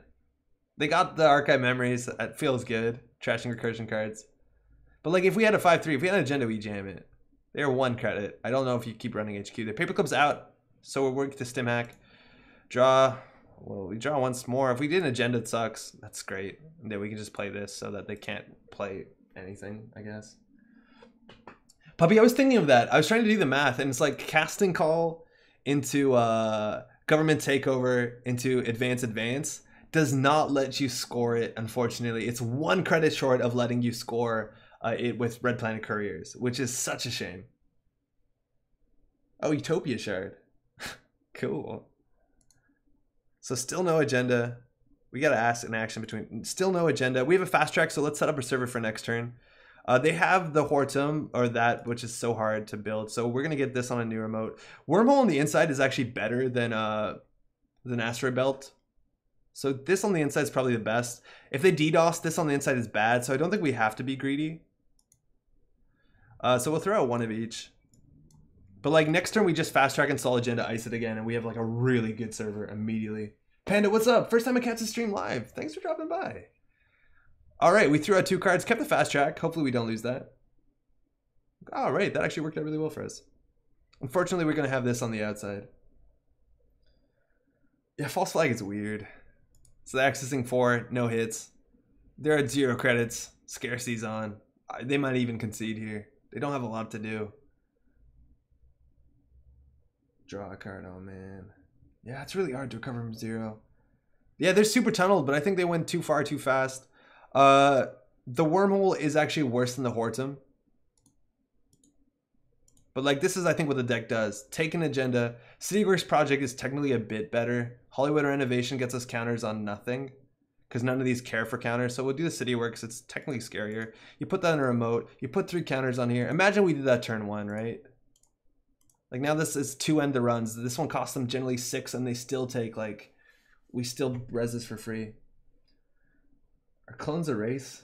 Yeah, Kim's kind of racist, right? Can you move your face off the card preview? Oh shit, yeah, totally, thanks. Forgot about that. They gotta click for credits. And this is not like a card that we're gonna score soon. They know what this card is too. Punitive. I think we want to triple advance this on HQ. It'll scare them. Like so much value. Yes, we do. And now if they can't run it, we can just leave this for a couple turns and they just can't interact with us. Again, worst case is DDoS, but then they still have to get through this, which they're a couple credits short. Kim wouldn't invite... No, I think it just... Kim just doesn't like Biroids. I don't think he has a clone problem. And see the wonder that is. Scarcity resources. Has to throw out everything. Nothing is playable. 2 daily casts out. We're in no rush to score this. If we score this, we go down to what? Like, we don't want to score this. It's in our best interest just to do advance. So now they take 400 damage and then play the IPO so that we can get a big old this. Like, that's a lot of value. That's a pretty strong ability. Does Wormhole activate normal subs or parenthesis subs on Horta Mouseless? Oh, shit. I don't even know. Oh, if the subs are active, that's what Wormhole does? That's dope. So we want to draw into a 5-3 here. We don't. So we can leave this again to get another advancement on this Hortum. It doesn't really matter that much. So I think we just want to draw once more. Okay. We can put another Hortum on this remote and leave it. There's nothing wrong with that play. Because, again, that's an absurd amount of value. Thank you, chat. It will activate the power subs. I did not know that. That comes out for 8. Now they're technically back in the game. Mind you, this is turn whatever. And we're not drawing agendas fast enough. We have a fast track, so if we score this, we still can't fast track an agenda. So I think we just advance this once. And then we play mass comms for a lot of money. And then next turn we can do install advance. That actually might have been wrong. But like, okay. Oh, actually, yeah, fuck it, we'll score it. Oh, no, we can't. Oh, I goofed that. That shouldn't have been scored. Because this is at the end of your turn, so that's in the remote. I don't think they're going to contest it. This is SSO. It's a new one. It came out on Thursday. We shouldn't have scored that agenda. We can't score that. Imagine that's in the remote. I don't. Shouldn't have scored that. We'll score it as like when our turn starts though. So I don't think they're going to contest this remote right now. But now they can consider contesting the remote. If we top deck a Biotic, we can fast advance out. Like if we top deck a Biotic, oh, we don't win. But we're close to winning. Okay, so we can drop a Biotic in this remote. Like, fuck it. Like, if they don't score this, they lose. Because we double punitive, and it generally kills them. They've played one I've had worse, and this does 2 damage. And if they don't steal it, we can just play Red Planet and we win. I don't even think M&A is that janky. I think it's actually pretty okay. Like, we built this server and it cost us nothing. It cost us nothing. But that's the thing is like if they set up really quick and they get a Bahali and they steal your early CityWorks project, your ability does nothing. And like that's the thing is people think you don't have to run this because it doesn't look like you have to run it. Hey, good game. If you had Biotic, you do that from hand.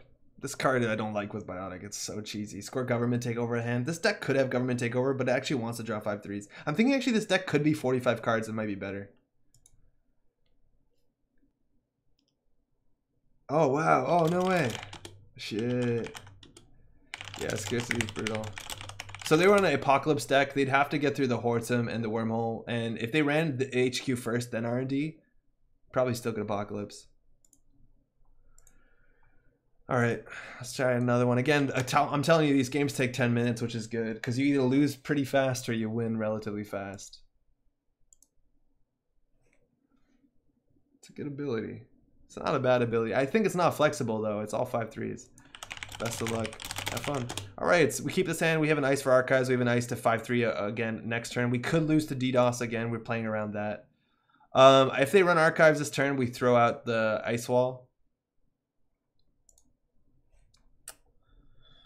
I think next turn we do scarcity, ice wall. So I think we just score the hostile.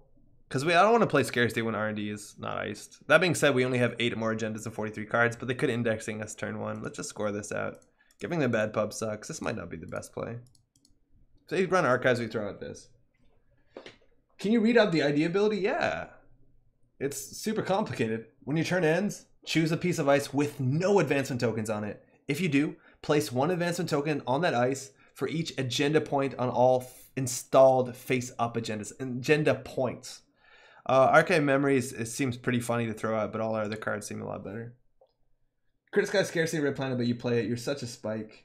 Sort of. Oh man, they even played that. That's really funny for this.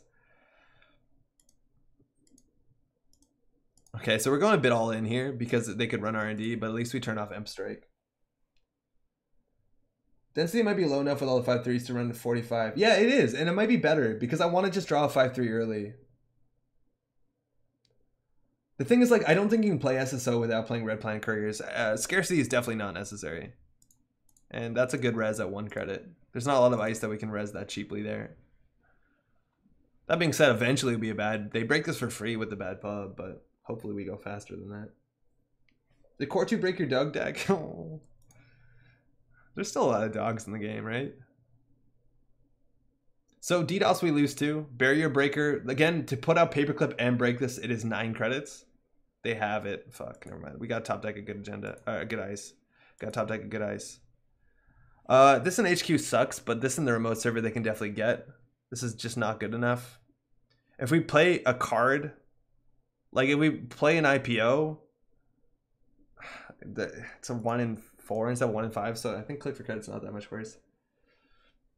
But like if we top deck a wormhole, we're good to go. Oh, not even. I think Mouseless is probably our best top deck here. Mouseless or Hortem, just not a barrier. Oh, good. They're going for it.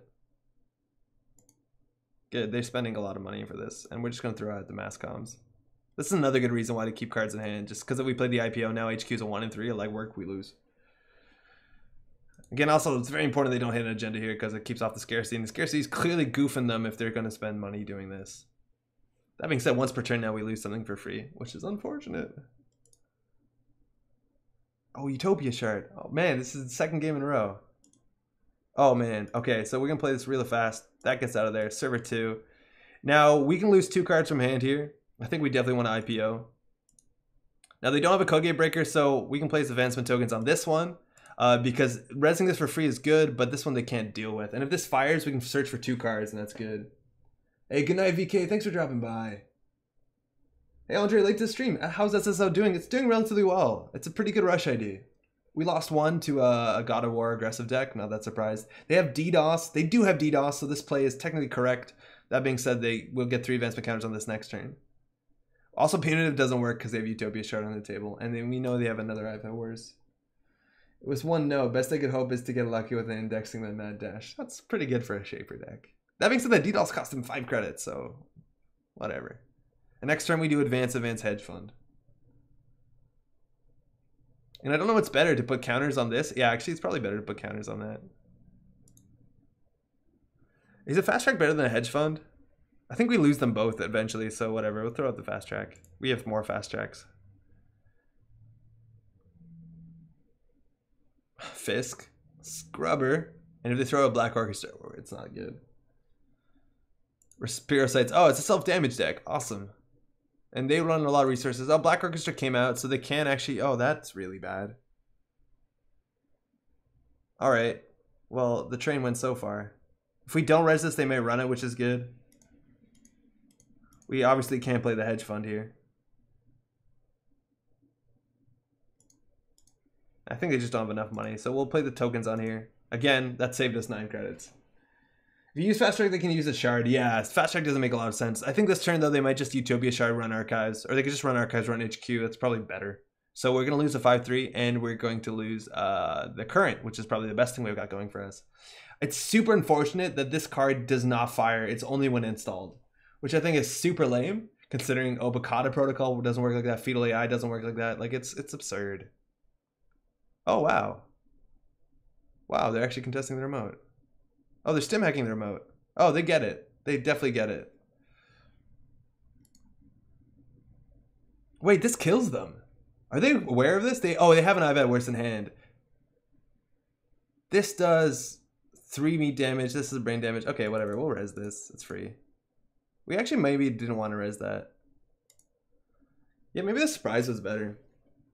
We actually could lose this.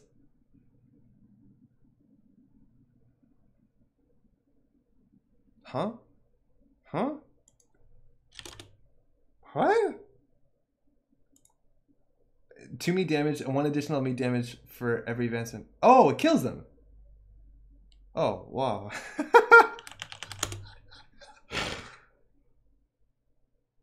Yeah, I knew that. Yeah. I thought this was one advancement for every 2 on it. Oh, wow. That's actually better than I thought it was.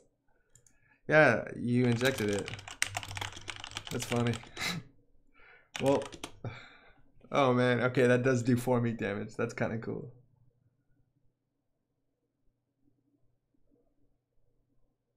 Yeah, it was bad for me at this point. That's pretty funny. So we had this, which is a win con, but it's hard to fire off, and then we weren't gonna draw agenda for a while, so we probably would have lost that game. GG easy. Thanks for the game, eh?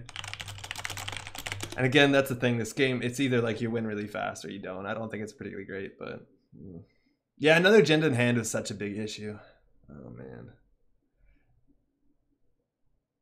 Okay, let's try another one again. 10-minute games. That's what we promised here. If you want to play a lot of Netrunner really quick, maybe try SSO. It's very fast.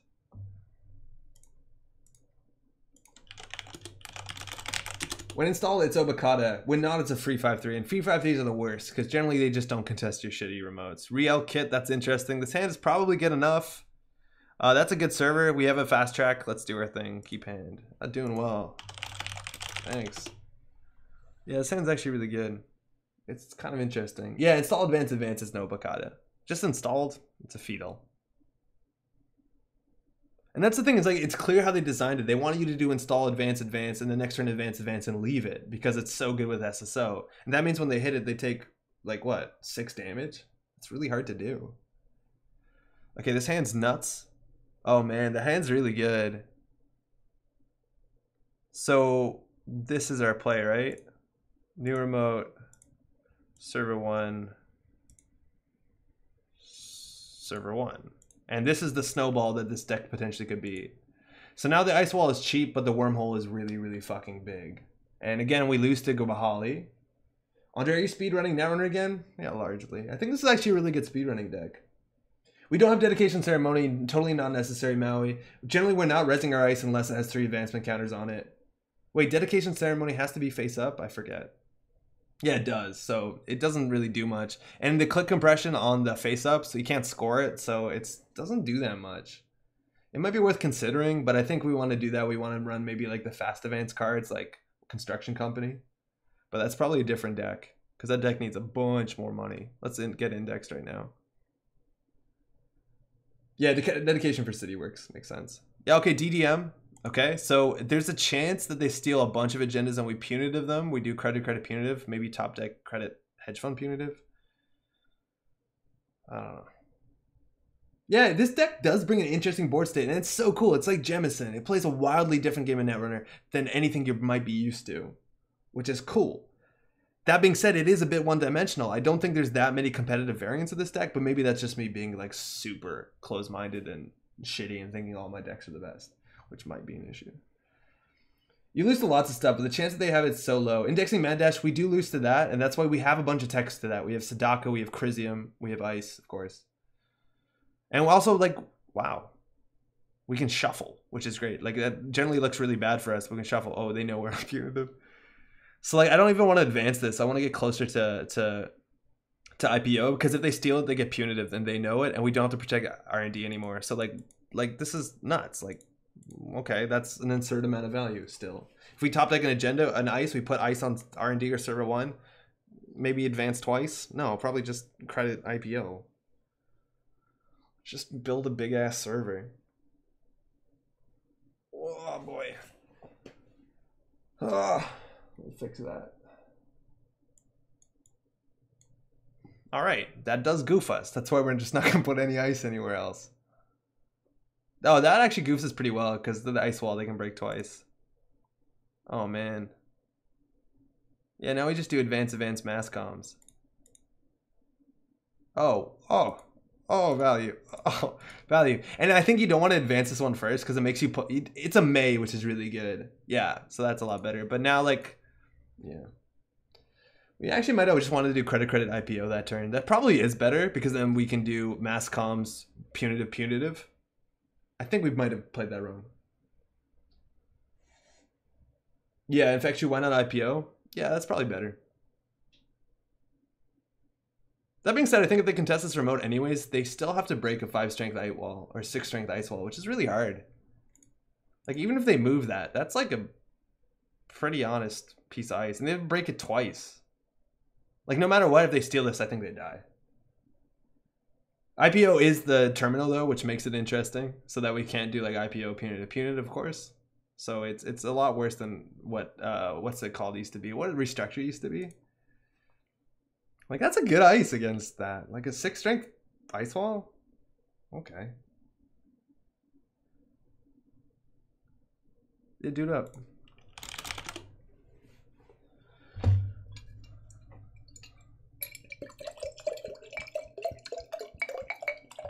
If you're just tuning in, by the way, my name is Andre. We had a cool stream earlier today, this evening. We had Patrick over and we did some kind of like Netrunner tutorializing. I want to be doing a bit more didactic kind of educational Netrunner because we've been not doing that so much. And there's a lot of new players in the game right now, which is like the best thing. They know we have a single punitive, but they might not think we have double Corey. It's obvious, we know obviously this kills them, but they're just basically chancing. What's the chance they have double punitive? Yeah, they don't know we have 2. Good old water ASMR. And like when we score this becomes like an 8 strength ice wall. No, 9 strength. Math is hard, huh? And there's the thing is there's a chance we can even just leave it, right? And we can just do like advance IPO, and it's probably fine too. Because they still have to break this probably twice, and they still have to have more money than us. Like, I think leaving this is fine. Yeah, okay, good for them. Oh man, that's actually probably worse. This is expensive to break too. I like advance IPO because it lines up perfectly. And then next turn we can do, mind you, I think we're 2 turns away from breaking R&D lock, but like we can do mouseless. Oh no, we could do advance, install mouseless, fast track, and we're gonna fast track for our other one, the one that does damage. That's what's up. Math is hard to kill your last opponent. You still hang out with the 3rd OG Metropolitan Grid guy. I don't know his name. His name is Benoit. And we see him every time to time. He doesn't play Netrunner anymore, unfortunately. He had a kid last year and moved. He bought a house and moved outside of the island, technically. Great guy. He still is one of the owners of the pub that we're at every Monday, so we run into pretty regularly, but he doesn't play too much Netrunner anymore. So, Beard Andre, is this permanent new you? Still kind of feels like you got replaced by your Amish evil brother. I knew it was cold this winter. Beard Andre's best Andre. Thank you. I don't know. I think it's getting a bit too long. I don't know how to take care of a beard, so it's getting a bit wiry. I might need to like reduce it a bit. I don't know.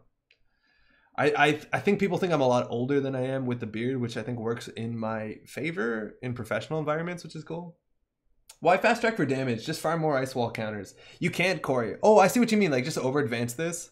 I think we'd rather win because if we put a CityWorks project over there, they can't steal it. They just can't steal it. It's the source of your power. No, I think I need to go to a professional and explain to me like how to take care of a beard. It's fine, looks good. Thank you, puppy. Appreciate it. So Andrew, what's putting up the Canadian National Games? Oh, Jesus. Those I haven't really touched, I'll be honest. I don't know what's happening to those. I don't have good news. If it's getting wiry, you gotta start putting conditioner in more frequently.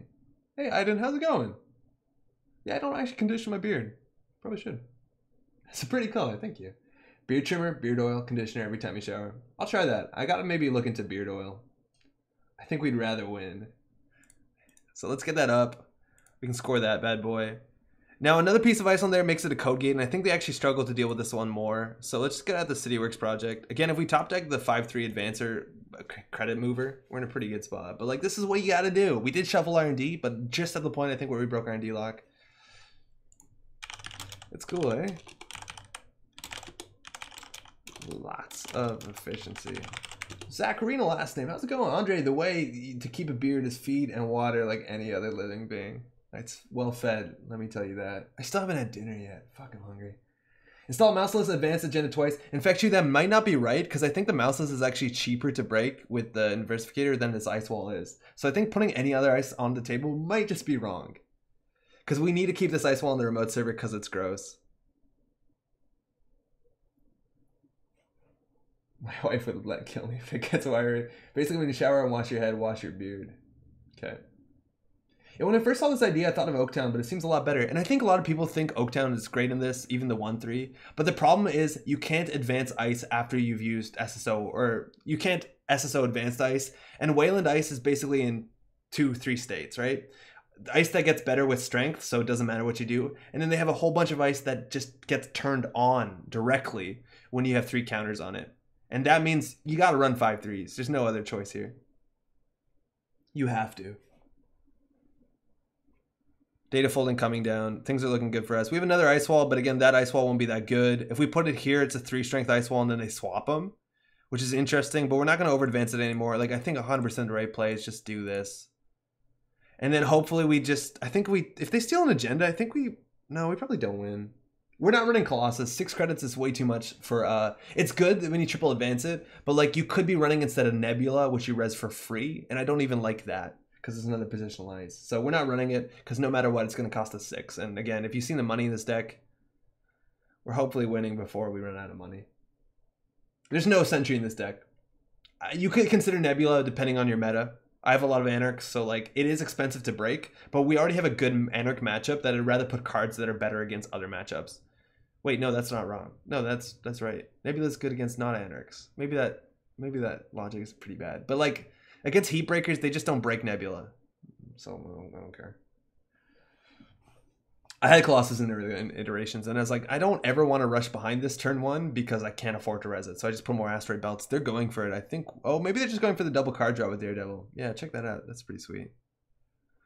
That's the only thing we get punished for having a big-ass ice wall in the end. And mind you, it cost them, what, 8 to break this? Fan site. That's not going to matter, my friend. I think we just score this. And then we can start blocking R&D because now we just have to top deck a Hostile or a Biotic and the other one. So this is worse. This is a Code Gate, which is interesting. Actually, no, keeping a Code Gate is probably good. We're never going to get another 5-3 out, so that seems bad. Orion still costs 3 movable, just on the fact that we're not running... like, if we get 3 advancement counters, I still don't want to pay 6 on Orion. It's still too much. Yeah, it's the same as Colossus. It's too slow to make it free. If you're doing some crazy shenanigans and playing like Vanity Project with Casting Call or Casting Call and Government Takeover, maybe do Orion. But at the end of the day, Orion costs 7 to break. And with a paperclip, that's not much better than just having what's it called? Asteroid Belt, which costs like 5 and you get for free. Same thing for like... That's also the issue. Like this deck also used to have firewalls, and getting a firewall to 8 strength is relatively good. But like Asteroid Belt is similar and also still dies to David and Gabali and Kangamato. So I'd rather have the one I res for free. Design wise, what's your favorite ice? I remember back when I first started watching, you played a ton of Wayland Build a Bank. So I'm curious about Wayland and not the other 3 corps. Wayland doesn't have good ice. They started to get good ice. My favorite ice design wise, I'm actually really enjoying Sadaka. Sadaka's really cool. Man, design-wise, I kind of like to say Architect, but it's kind of busted, right? Any ice that makes you think about how it fires. Okay.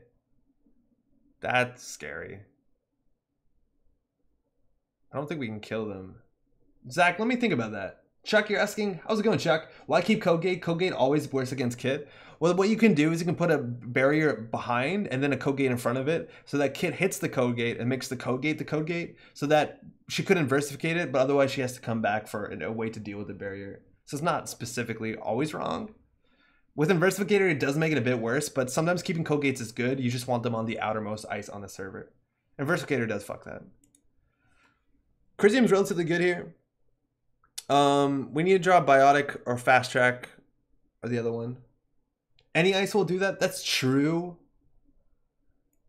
But this is like a better ice then, because all our other ices are expensive. You're right. Any ice will do that. I guess a Code Gate feels better. Oh, that's fantastic. We just can't lose that this turn. The 1 and 5 on HQ seems pretty bad. If we put this in the remote server, will they run it? We only have face-up agendas, so they might not. The thing is, if they do run it, it really sucks. And having the 1 and 5 in HQ just seems strictly better. Let's see if they legwork us. This also helps against DDM. This also might get their attention. They might think it's a Brian. I don't know. And they're incentivized to run the remote server anyways on the basis that we have Daredevil. Yeah, Christian R&D seems good because we could lose. And if they put a fan site down too, it also kind of sucks because they could like, or artist colony, excuse me, because they could artist colony their fan site, let alone their 5/3 just to get a clot out. That being said, they only have 10 influence and it's hard to count it. Oh, turning wheel, that's some influence. Oh, actually that might be an issue. They might just go HQ here. Jethron, you're right. New Sound's so well designed. New Sound is interesting. Jethron's saying in chat, New Sound is their favorite ice. So when a run on HQ or R&D ends, we'll res this. So it doesn't count as a run. Oh, it doesn't matter for a successful run. Oh, that's a misplay. This doesn't care about a successful run. This is run, so that's totally wrong to res that. Favorite ice suspenders. Yeah, I think New Sound is super interesting. And at Canadian Nationals, there were... Oh, cool, they trashed it. There were actually some really cool plays where the idea was like, I need to play a current while I knew they were going to score next turn just to turn the currents off. I think it's really cool. I think New Sound is a pretty cool ice to like. I don't see much Jinja City grid. It's because that clearance being pushed onto ban list. I think Jinja's still good. I've seen most people play in cerebral imaging though. And playing like special report and card draw. But violet level clearance did hurt. I think Jinja's fine. I see it just much. Maybe I don't know. Maybe just unlucky. Or lucky, depending on it. Probably saying pop-up window is my favorite ice. That's definitely up there for me. Oh fuck, 1 in 5 we lose. Or not lose, but we just don't win. Oh, we're fine. Ice Wall, pop-up window is one of the ice I always put on all my teaching decks, just like I do put Sweep Sweeps and Caddy Jones. They're just lovely, flavorful cards that are easy for people to grok immediately. All right, so I don't know what we called, but this is turn 9 and we won. So this is exactly what we're promising with this deck. Win or lose really quick. GG. And this server is silly and we paid very little money for it. We did not ice R&D. This card's really good, mind you. It does trash turning wheel in an interesting way. That being said, it would be a code gate.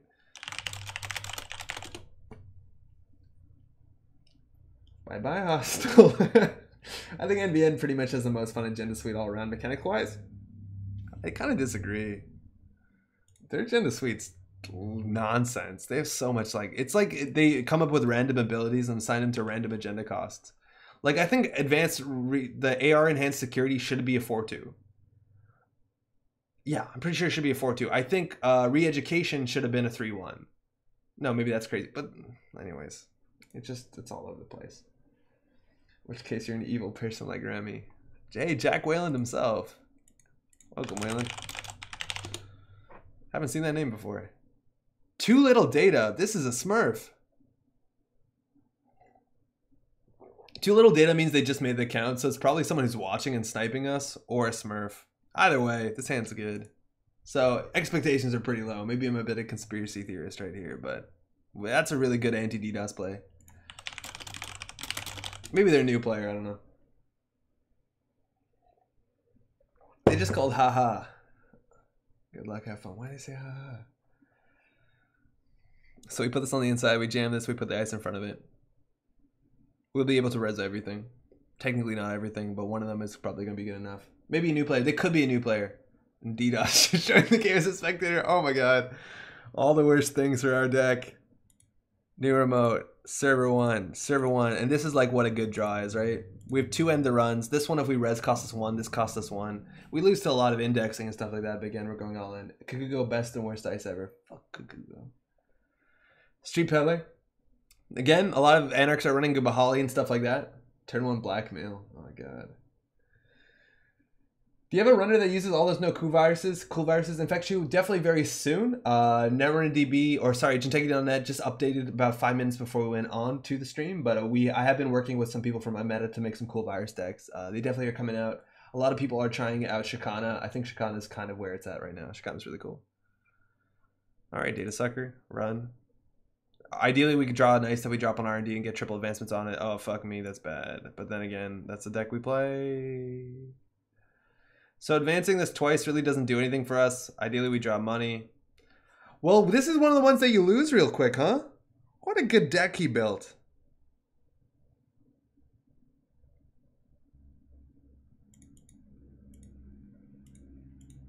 It's a good server, though, right? Is this the first game as SSO? Hey, Philip, no, it's not. We play a SSO game every 10 minutes. This is like 4th or 5th. A new player doesn't name themselves Jay Whalen as a reference to the game. I don't smell like Smurf. Yeah, exactly. That's like a super Smurf-ass name. All right, so we got a lot of shit to worry about here. Archive Memories does nothing. Give us an ice. But we asked really nicely. So current is bad when R&D is open. We have an agenda on the table, agenda there. We're having no more value. Cody Chilton, how's it going? Thanks for dropping by. I think this might be the 5th. I feel like 5th sounds right. We played a Kim. We played a Codegate one. We played a Tag Me one. Maybe it is 4th, actually. Oh, wow. They're getting a lot of laundries, huh? Oh, okay. So we lose. 100% we lose because Punitive is off at this point. That is good, though. And they still have no breakers. They're probably on Amaku if they're on Data Sucker. Oh, wait. No, that's not where we wanted that at all.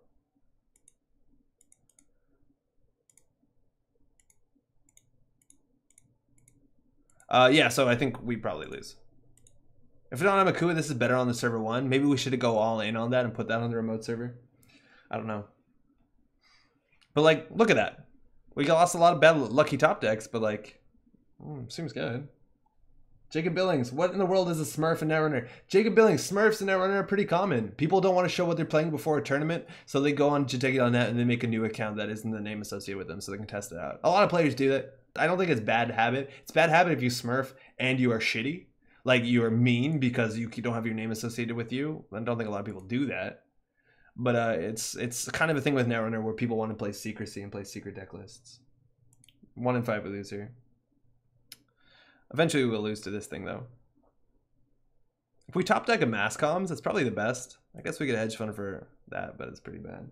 Black Orchestra's coming out. That means the server is technically possible. Okay, next turn, as long as we have 9 credits, we can fast advance this thing out. And then after that, we can fast advance out of 2-1 from hand. So I think we're just going to score this and hold on.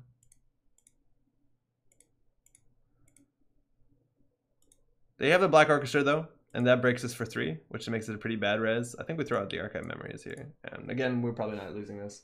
We're winning this. What's on the chalk circle in the background? That's the yellow sign. It's from, technically not Lovecraft, but it shows up if you play it. Well, we're going to lose anyways. It shows up if you play in Carcosa. It's a thing from The King in Yellow, which is a book written by, I forget the name. I finished the book a couple weeks ago. It's pretty good. It's a series of short stories. Hold on to them butts, everyone. King in Yellow, yeah. So I just forget the author. It's not Lovecraft. It was somebody Lovecraft really admired. It's the same sort of similar Lovecraftian horror. So top 5. Again, this could shuffle, but I'm pretty sure there's not Makua here. So even if it's like anything really, it trashes it. Chambers, thank you. Chambers is the author, yes.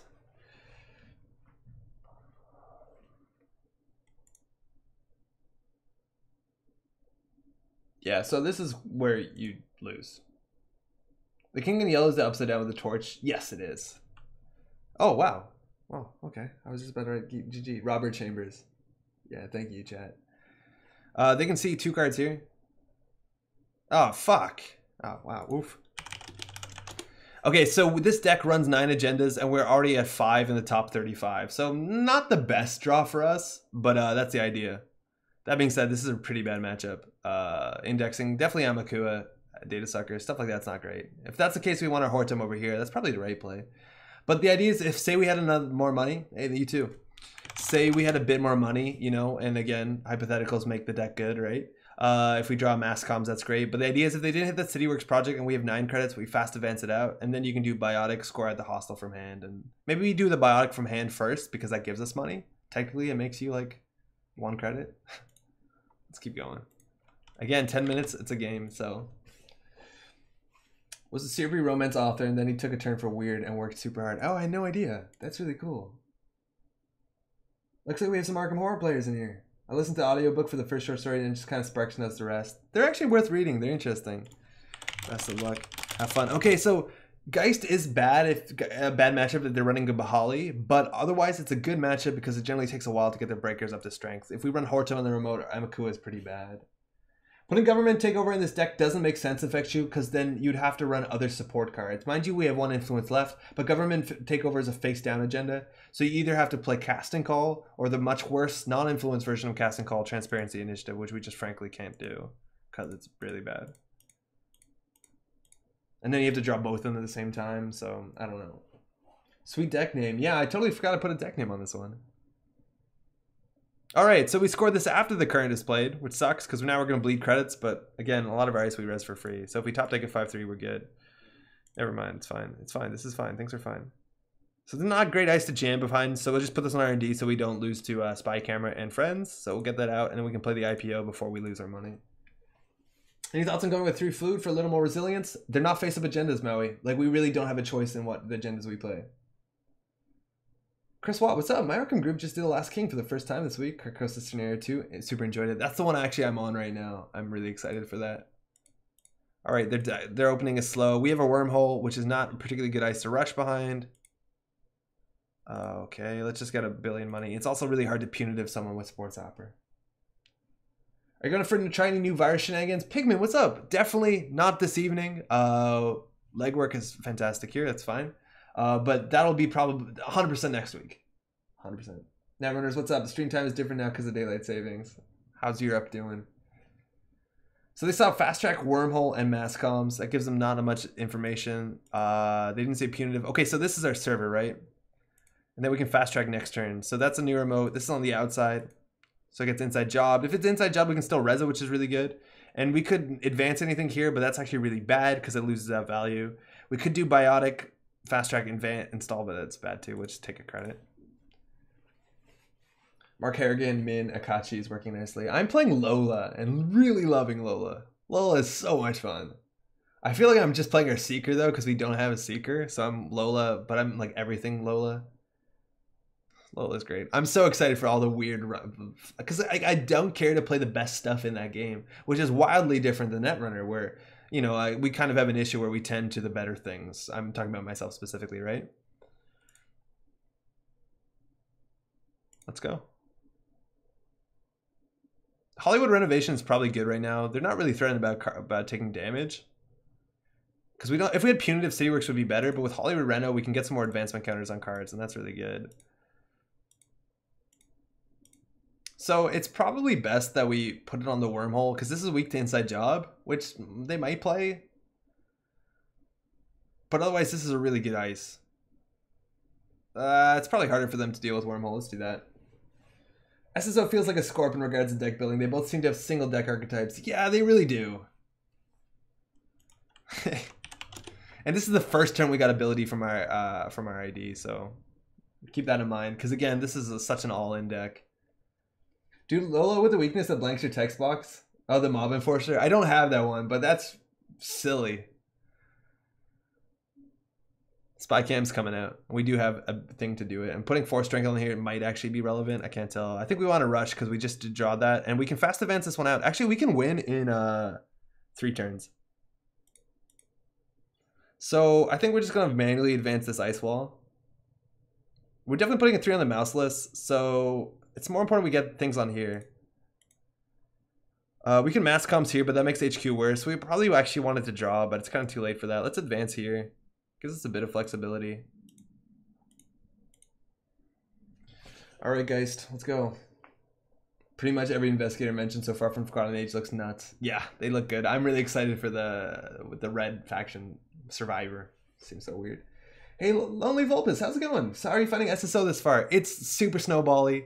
I think I'm saying that over and over again because if you can get something on the table, that's good. We need a Horton for this remote because Dean Lister is going to make things bad. That being said, oh, we just drew it. That being said, we definitely want to score this because next turn we win if they don't have a source out.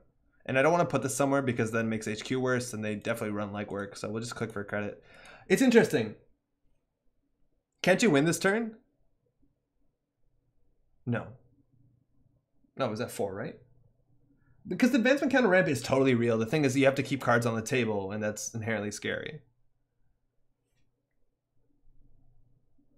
So we can do Biotic Install if they pull out the source. It doesn't actually matter because we put like 9 counters on that. So this 100% is GG unless they have Clot.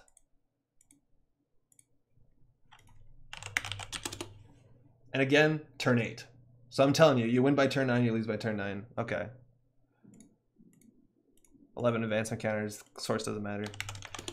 Just couldn't set up fast enough. And like I'm telling you, as soon as we put a Hortum on this remote, they can't break with Amakua. And then we had a mouse list. This we res for free, an Ice Wall strength 4. And then again, the Hortum that they can't break with it. There's a lot of value in here. And again, another 10-minute game. We're going to just be flying through these. Yeah, we got a lot of sweet 3 counters per turns. Biotic install agenda and click Hollywood 3 times, which helps score out the other agenda. Oh, fuck! Puppy, yeah. Yeah, you're totally right. I forgot that it's actually like a legitimate win. This actually does something. I thought this was only ice. Hold on. So it was at 4. So we do Biotic, install, advance. Holy shit, that would have been so cool. Halo Garn, how's it going? What ID is this? This is SSO Industries. This just came out last week on Thursday, just straight on JNet. It's been on JNet for like 3 hours. Also, thanks for dropping by. Brad Gravitt also as well. Which chat is the streamer reading? Reading both, Brad. We got Twitch and YouTube. Sometimes you don't know who I'm saying because I'm reading the other one, but we're streaming on 2 services, so that's how it works. 10 minutes, another game. Okay, I'm counting. Close the stream. Sorry, Lonely. I think you missed it out. We'll try to do the next one. Romus, by the way, is the person who built that deck that we played last week with all the fan sites and shit. It's really funny. Metropole Grid or AIM Outreach? Brett, is that a question? I'm sorry. Explain it slowly. Also, what are you talking about double scoring? Oh, yeah, okay. Running in 10 minutes. All right, let's do it. Okay, so we had that card that was Hollywood Renovation. And if you advance Hollywood Renovation, it lets you put counters on another installed card. When you over advance Renovation up to like a 6th advancement, the 7th advancement so far, it gives you 2 advancement counters. So we could have Biotic Labored, installed our other 5-3, and we'd have 3 clicks left. And if we installed and advance our Hollywood Renovation, we put 1 counter on our other 5-3. Then we advance it another time, it puts 2 other counters on the second 5-3. And the third advance puts 2 other counters on the 5-3. So we have 2 agendas that have more than, like one has 5 advancement counters on it, the other has 7. We would win. This hand's good enough. Indexing is scary. Wonder if this is better than Titan Fast Advance thing, Majig. It depends on your meta. It really does. Oh yeah, we're Metropole Grid on both. Yeah. Sorry, thanks, Kayak. Yeah, Hollywood is interesting. Okay, so we can score this early. It's generally not a rush. They don't generally threaten Clot on turn 1. We have the Biotic, which is really flexible. Man, I wish we did that. Sorry, Vulpus. We'll try next time. I'll hold out. I just don't want to lose to indexing. Generally, they have a harder time dealing with barriers. We want to kind of build our remote. Let's just do this. We lose to indexing. Again, we're kind of like a cheesy all-in deck, so let's just do this stupid shit. SSO is cool. It's kind of cool. Titan Fast Advance is like, I would say a bit less fragile. Yeah, that's the thing. We might actually lose right here. Yeah, maybe we should have actually just done that. Hostile stops Chella. We'll know he's on it. Oh yeah, right. It's this deck. Hostile does stop Chella. Okay, so we know the next 4 cards are in agendas, which is kind of rough for us. Let's go.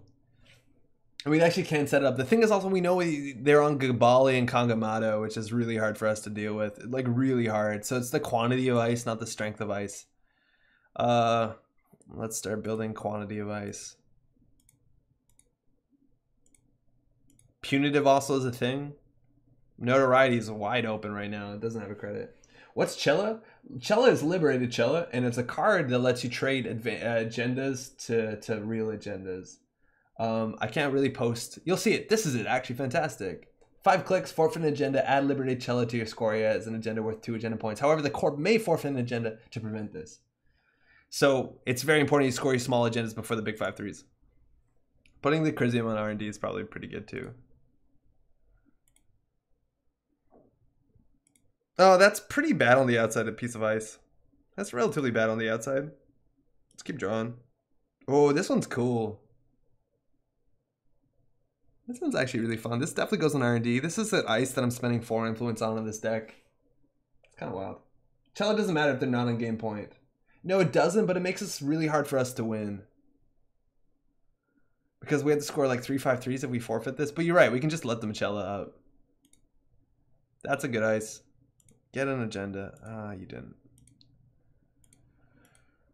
Okay, punitives are good. They don't have a lot of answers to punitive. They will have some money soon. Forfeit an agenda to prevent Liberate Chella from being out of score area. No. They still need to score 2 more agendas.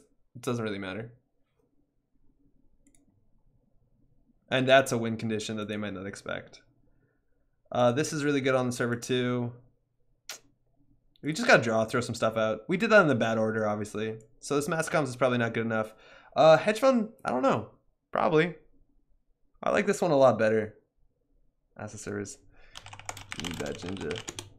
This actually helps against a lot of things. I think it's more likely that the hedge fund will be more reliable because we're not fighting 5-3 yet. Sadaka's pretty good. Yeah, if they index us, we know their deck and they're not on indexing, but it lets us trash things like I don't know, Beth is kind of good. Laguna. Yeah, we got Ice Essential, and actually this Crisium on R&D is really sweet. Because then if they want a notoriety, they have to spend a turn clearing it first. And they're holding on to all the Gabahalis and Kangamatos, and right now this server, they need a bunch of it. So they have one Gabahali, that'll get through that. Kangamato, Gabahali gets through that. Either. And they're also in 3 DDoS, so like, fuck me. It's gonna be hard to win. We actually might just want to advance things manually so we can biotic Red Planet Couriers out everything. Ideally, we draw their second Red Planet Couriers. This deck probably needs 3 Red Planet Couriers because when we can install, they might not run it. Punitive is a win condition, though, that they can't deal with. Oh, that's interesting.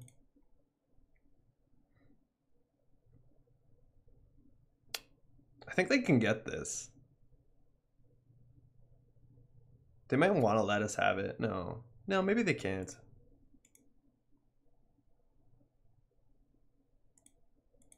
Let's go. So 3 tokens. This one's technically the most valuable. This one's actually really hard because Gabahali and Kangamato both just goof them pretty bad. This does 3 net damage and then this does 2 more damage. So if they're going to contest this remote, it might actually suck for them. Yeah, the net damage on this fires no matter what. That's pretty good. Navi Mumbai is really good in the meta right now, by the way. I don't know why they DDoS that turn. Oh, they're going for the DDM. Okay, well, again, we might lose here.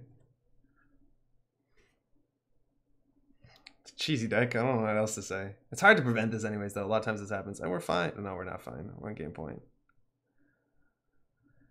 Okay, well, we know the next 4 cards in R&D are clear. That's good for us. Do you run NGOs? No, we don't, Logan, because this deck only works off face-up agendas. So I think anything we put in the remote and install advance that's not face-up, it's probably not an agenda. So we went through 1 Crisium. Well, 1 click, 14 credits, didn't notice. Oh no, oh no. That being said, they're now on Cella, right? So we need to stay under 14. Because as soon as they have 5 clicks, they can forfeit this, then we have to forfeit that. Because they're on 5 agenda points, so the next Liberated Cella wins. That being said, they have nothing to forfeit. Notoriety sucks, so let's just put this on R&D. 3 counters, let's do it. Let's put the 3 counters on the asteroid belt so it's free. Wormhole will get DDoS, so it likely doesn't matter. So it's Hortum Icewall doesn't matter, so it might as well be able to res this for free. It saves a lot of money. Would you like to try a game against my SSO after this? Yeah, we could try that. Yeah, we want to put Crisium on R&D for sure, in fact, too. So we're denying them the Beth, which seems really important because they need to do all-nighters. Somebody in my meta, Julien, the person who showed me his deck, I know he changed his deck and took out the all-nighters to put in currents because you lose the scarcity. We do have scarcity in our deck. Oh, shit. This is a cool card. Let's see if they trash any of these. They probably just trash the second one. And that means we don't trash the card. Like, if they break the second subroutine, we don't trash Sadaka. Sadaka's really cool. Otherwise, we get a trash of Cella, and that kind of buys us a window.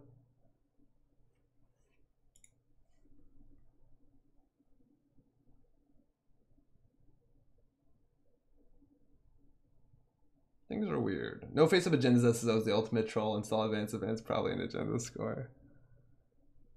You could do casting call. I don't think casting call is that bad. It's a good agenda, and if you're on 3-pointers anyways, punitive is good. You do lose to film critic, which is why Sadaka's in this deck. But like, you could do casting call, film critic. I mean, casting call, global food, do some fun stuff. Ha, if I break last one, do it up. And that lets us look at, yeah, totally. If they don't break the subroutine, it stays on the table forever. If you manage to get an agenda, you can City Works to 5, then do a biotic RPC turn. Just remember that City Works first turn. Yes. Yeah, we can. Oh, I see what you mean. Yeah, score it first. Yeah, if we have enough money, we can do fast track biotic that, and that's going to cost us 13. And we still have to advance this up. So they're Kangamadoing it. Oh, we actually fire this. Wait. Wait. I think you trashed the wrong one. Okay. Okay, so we gotta look at the top. It's Punitive Hortum Crisium. So we're gonna put the Crisium on top so we can reinstall it next turn, I guess. So Punitive is the worst one because they're on game point. Draw one card. Oh, I forgot we could do that. That's interesting. It's a cool card. And I think we have to res the Crisium here.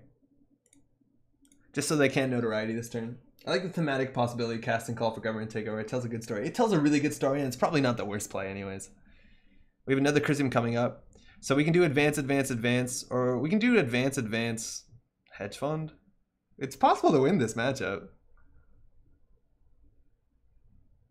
It is really possible to win this matchup. Yeah, I think advance, advance, hedge fund makes much more sense because we're going to need 13 credits.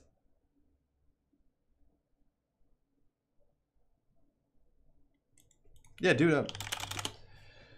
Yeah, they're not getting their Haley trigger because they installed something else. And there's the all-nighter. Holding on. We know the next two cards are fine too. And there they have that. So we're going to have to forfeit this. So basically speed is the most important thing. Obviously we don't want to score this. I think we're probably just a bit too slow. But like again, this is an absurd amount of value. And they can't steal this. It probably does too much damage. This does 6 meat damage, which is a lot of damage. Especially when we have a punitive 2 cards down. Oh, they're playing peace? Oh, fuck. Oh, fuck. Oh, no. If we tripled advance that and we pieced. Oh, no. We'd still be short. Ah, oh, fuck. We're 1 click short of winning. Ah, dang it. And we know we're not top decking, but we do fast track. Biotic. That cancels that out. Biotic install. No, we're 1 short.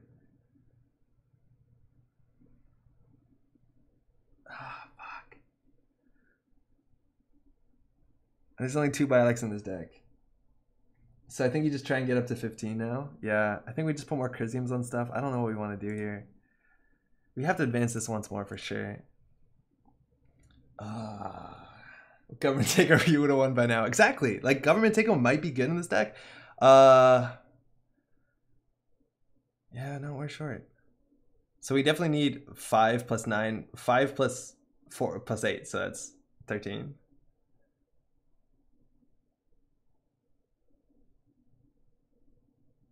And we can't have more than 15. They can still use all-nighter, which they probably will. And that's going to put us down to... Fuck. We're 1 click away from squeezing this out. Dang it.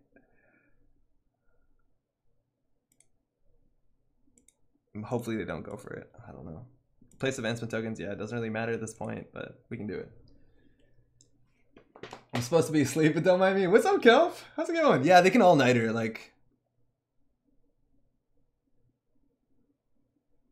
If they don't all-nighter this turn, we win.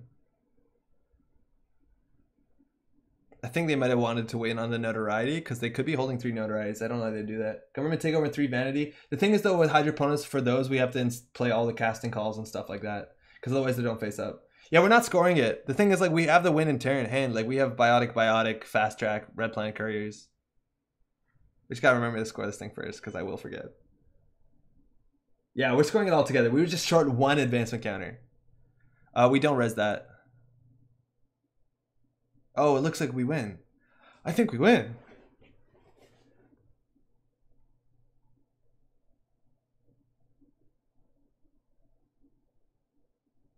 Oh, they're planning their whole turns around trashing the Crisiums. Oh my god, we did it!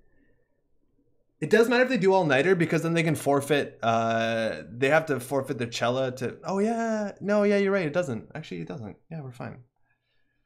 Okay, something is off the screen. It is another Cella. Oh man, this is a sick way to win the game. So we're going to score this. They don't have a fan site or an artist colony. Then we're going to do fast track for Hollywood, Biotic, install server 2, 1 credit extra. 12 points, give game. Oh man, we squeezed that out.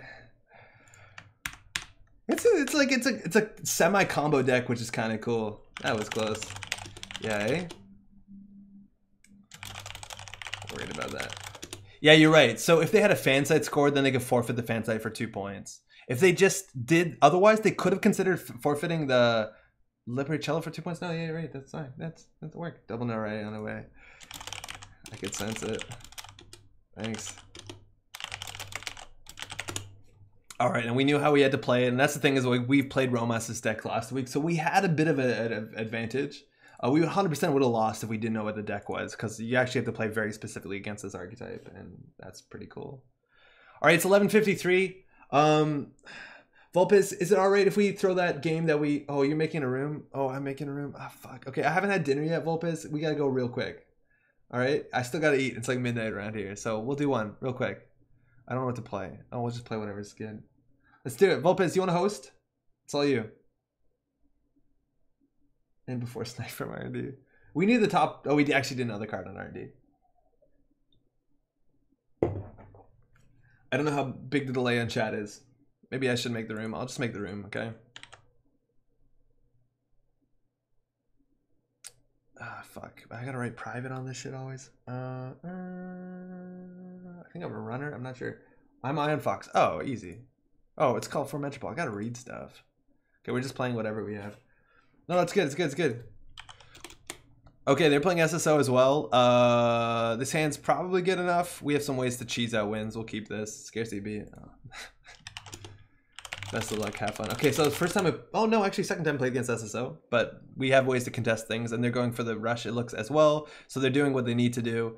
We obviously can't contest that. The worst case scenario is a Maskless Hortem, so we can just go straight for the cheese with the deep data mining. There's a chance we draw something on here that's valuable. We have the Nexus, which is a bit too much money, so we'll just go for the cheese win. Kind of makes sense. It's all about foxes. Quick game and play Sunny. We know we're playing against SSO, though. I think this is a one of in the deck. Trash Code Replicator. Yeah, probably. Scarcity. Oh, fuck my shit. Ginger Grid. Okay. It's a Glacier deck. Get this. Oh, we can't even get this shit down. Oh, we are screwed. The Security Nexus is more important than anything else. And this is really good against us. I think we're going to be in a bad spot. Expect a lot of Kitsunes. Hey, Patrick, what's up? What are you doing streaming without me? How's it going, man? Glad to hear you got home all right. Scarcity's definitely coming out.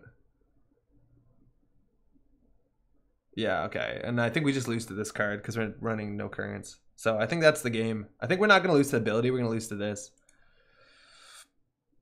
Okay. Oh, we actually have a current. Well, that's pretty cool. So we want to do these on the same turn so they can't turn us off, and that's a 5 credit play. So it's going to be a slow game. Yeah, it's going to be a really slow, shitty game. It's all the other foams guy now, so we can't. We want to play this and this. That's probably Code Replicator. Could be a baddie. Could even be a twins. But like, look how much value they're getting. It's like such a small wall we play. And like, this play is so bad against Inside Job, DDoS, Bahali, Kangamato. And that's the problem I'm finding with this ID. Is like right now, or Nexus even on turn 1, if we had a sure gamble, we could do gamble, Nexus, run. But yeah, we're definitely on the long game value, so we're going to go through this. I think we need the Nexus. Let's draw into a hedge fund. This whole play is a lot of money, but they're not scoring quickly, it doesn't seem.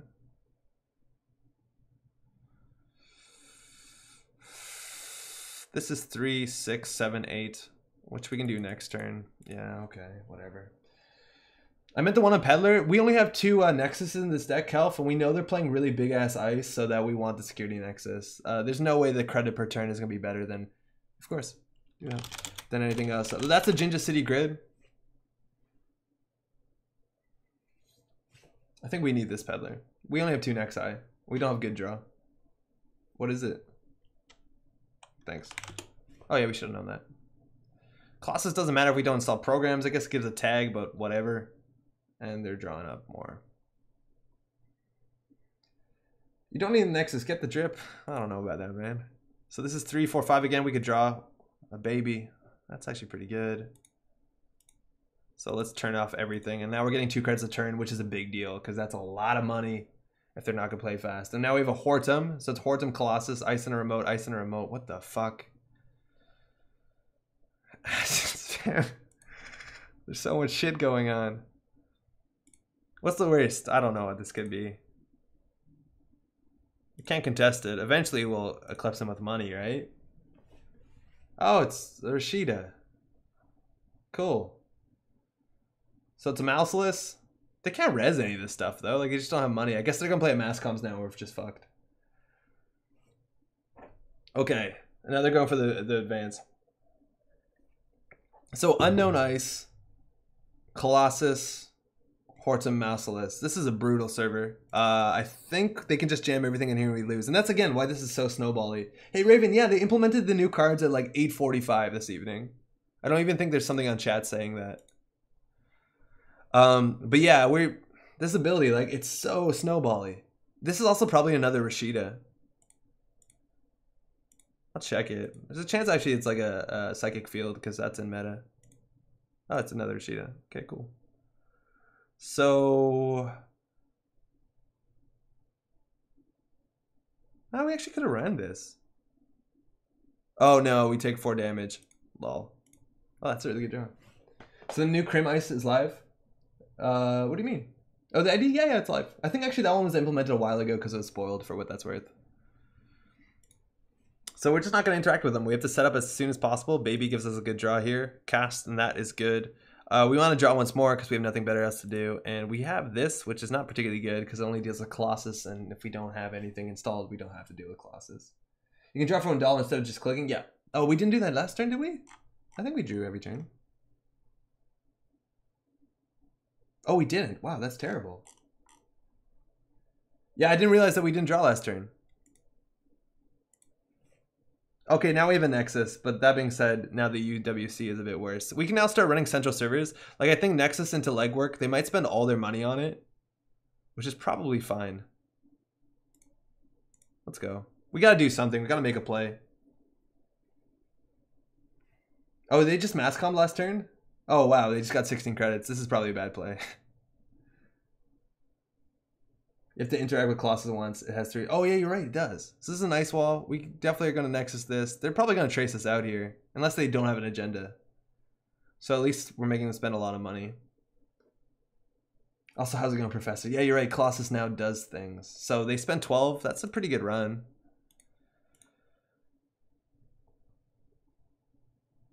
I don't think they're going to play Scarcity this turn. But we can run HQ. They know I have an agenda in HQ. So I think they're just jamming in here. And we lose in a couple turns. But like SSO, a lot of value.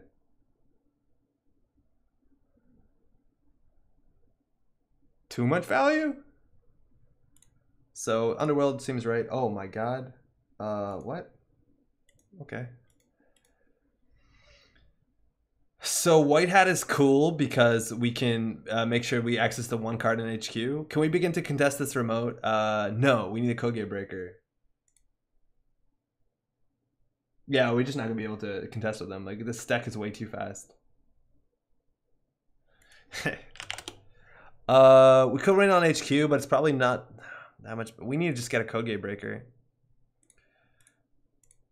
Yikes. Because when we have a Code Gate Breaker, like, we can trace... 2 of these are Code Gates. They're going to be expensive. 2 of these are Hortums.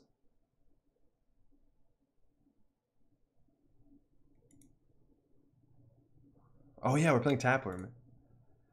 Got it through the Peddler. Peddler has a Source, Earthrise, and Tapworm. Best card probably here is on the Source. It buys us another turn, which isn't that valuable, but it stops them from fast advancing at the hostile, so they have to score another 5-3, or we get the remote. No matter what, we just draw here, because we have everything else we need. Wait, what does Colossus do? It doesn't end the run. Do we actually have to break Colossus? It's trace and trash a resource, right? It's 2 tags, trace and... No, it's... 2 tags, trash a program and a resource. Yeah, so that's like kind of bad. We have enough drip right now. I don't even think we need a Tapworm. So I have no problem drawing. We actually might want to wait until White Hat legwork. I don't know. So this goes. And Sakon is good because it gets through Colossus. We don't need 2 of these. Yikes. Wouldn't the plural of Hortum be Horta? I don't know. I actually never learned any Latin. White Hat, you need me a second run. Yeah, we got to run again. That's another mouseless. Alright, well, let's go us. Fucking hell. So we're just not gonna do anything. Sports Opera and another source. It is unique. I think we need to fire the Sports Opera. We could run HQ here, but we have to run through this twice. Yeah, you're right. So Whitehead doesn't work on this. I gotta draw. We got a Code Gate Breaker. This gives us more money in the long run. Or in the short run, excuse me. Double Whitehat's probably okay.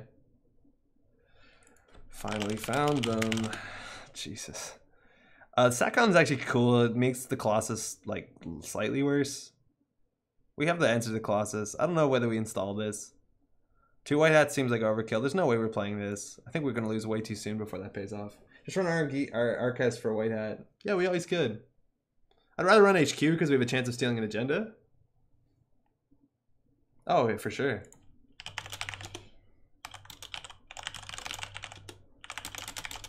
That's the thing, like, Ion Fox is right. SSO got 24 free clicks and credits, and it's more because it's not advancements, it's clicks. Oh, hold on. Oh, wait. Whoa. Oh, wait, no, never mind. Source doesn't do anything. GG.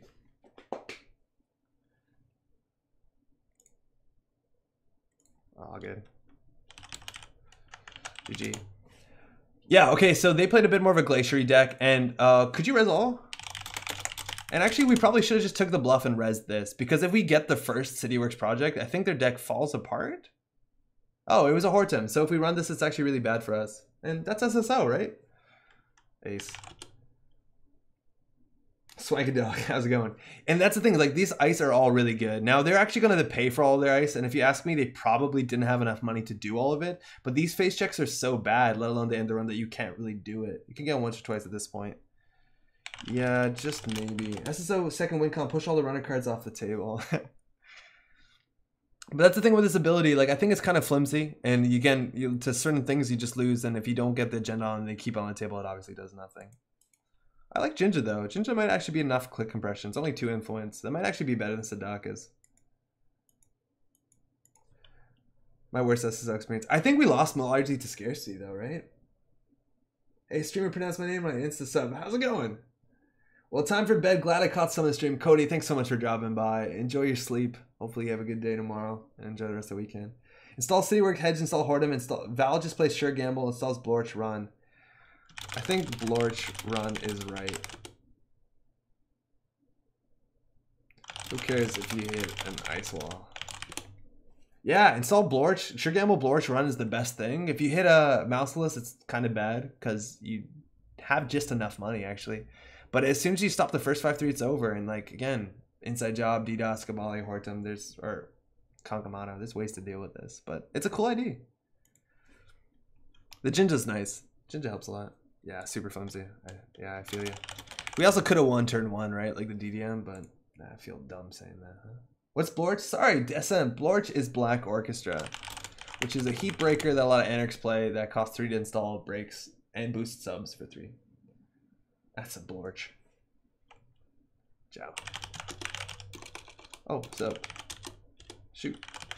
Yeah, Black Orchestra. Sorry. I generally don't use a lot of acronyms on there. Rashida Jinja. You have to try it. I hear it's good. I just don't think running naked Rashidas makes sense. And the remote is nuts. Yeah, heat breakers, right? Swankadelic. There's also a chance, though, I would say Swankadelic. That generally happens. It's a Serbian name. I was naked Rashida because CityWorks was cooking the remote. Yeah, exactly. I just wouldn't. Yeah, Rashida's not really good too, right? Have a good night, Swankadelic. All right, hey, that's it for the stream. We got in about we did a game of 10 minutes with SSO. Hey, thanks. Ciao. Thanks so much for everyone who dropped by. Thanks so much for Patrick, obviously. Always a pleasure to have him on here. If you're a new player, also, thanks for dropping by, asking questions, stuff like that. It's really good. I feel like I'm all over the place. Give me 1 second to focus. We'll have the unboxing of the other side coming up on Monday, I believe, if not sooner. The weekend's going to be good. We have a lot of free time. Thanks to all the people we played against, all the people that dropped by in the chat. Always a really good time here. New data pack's been really cool. A lot of really good stuff on both sides. We're going to be doing a lot of Anarch virus stuff next week. unless the meta becomes everything a CVS and macrophage, in which maybe we won't. We'll wait until that dies down. Otherwise, I'm going to have some pizza. Thanks so much for dropping by. Have a good day. Good week. Good night. Also, yeah, Hearthstone expansion came out today. If you care about card games, maybe that's fun. I'm excited for it. Ciao. That's the wrong mouse. That never happens.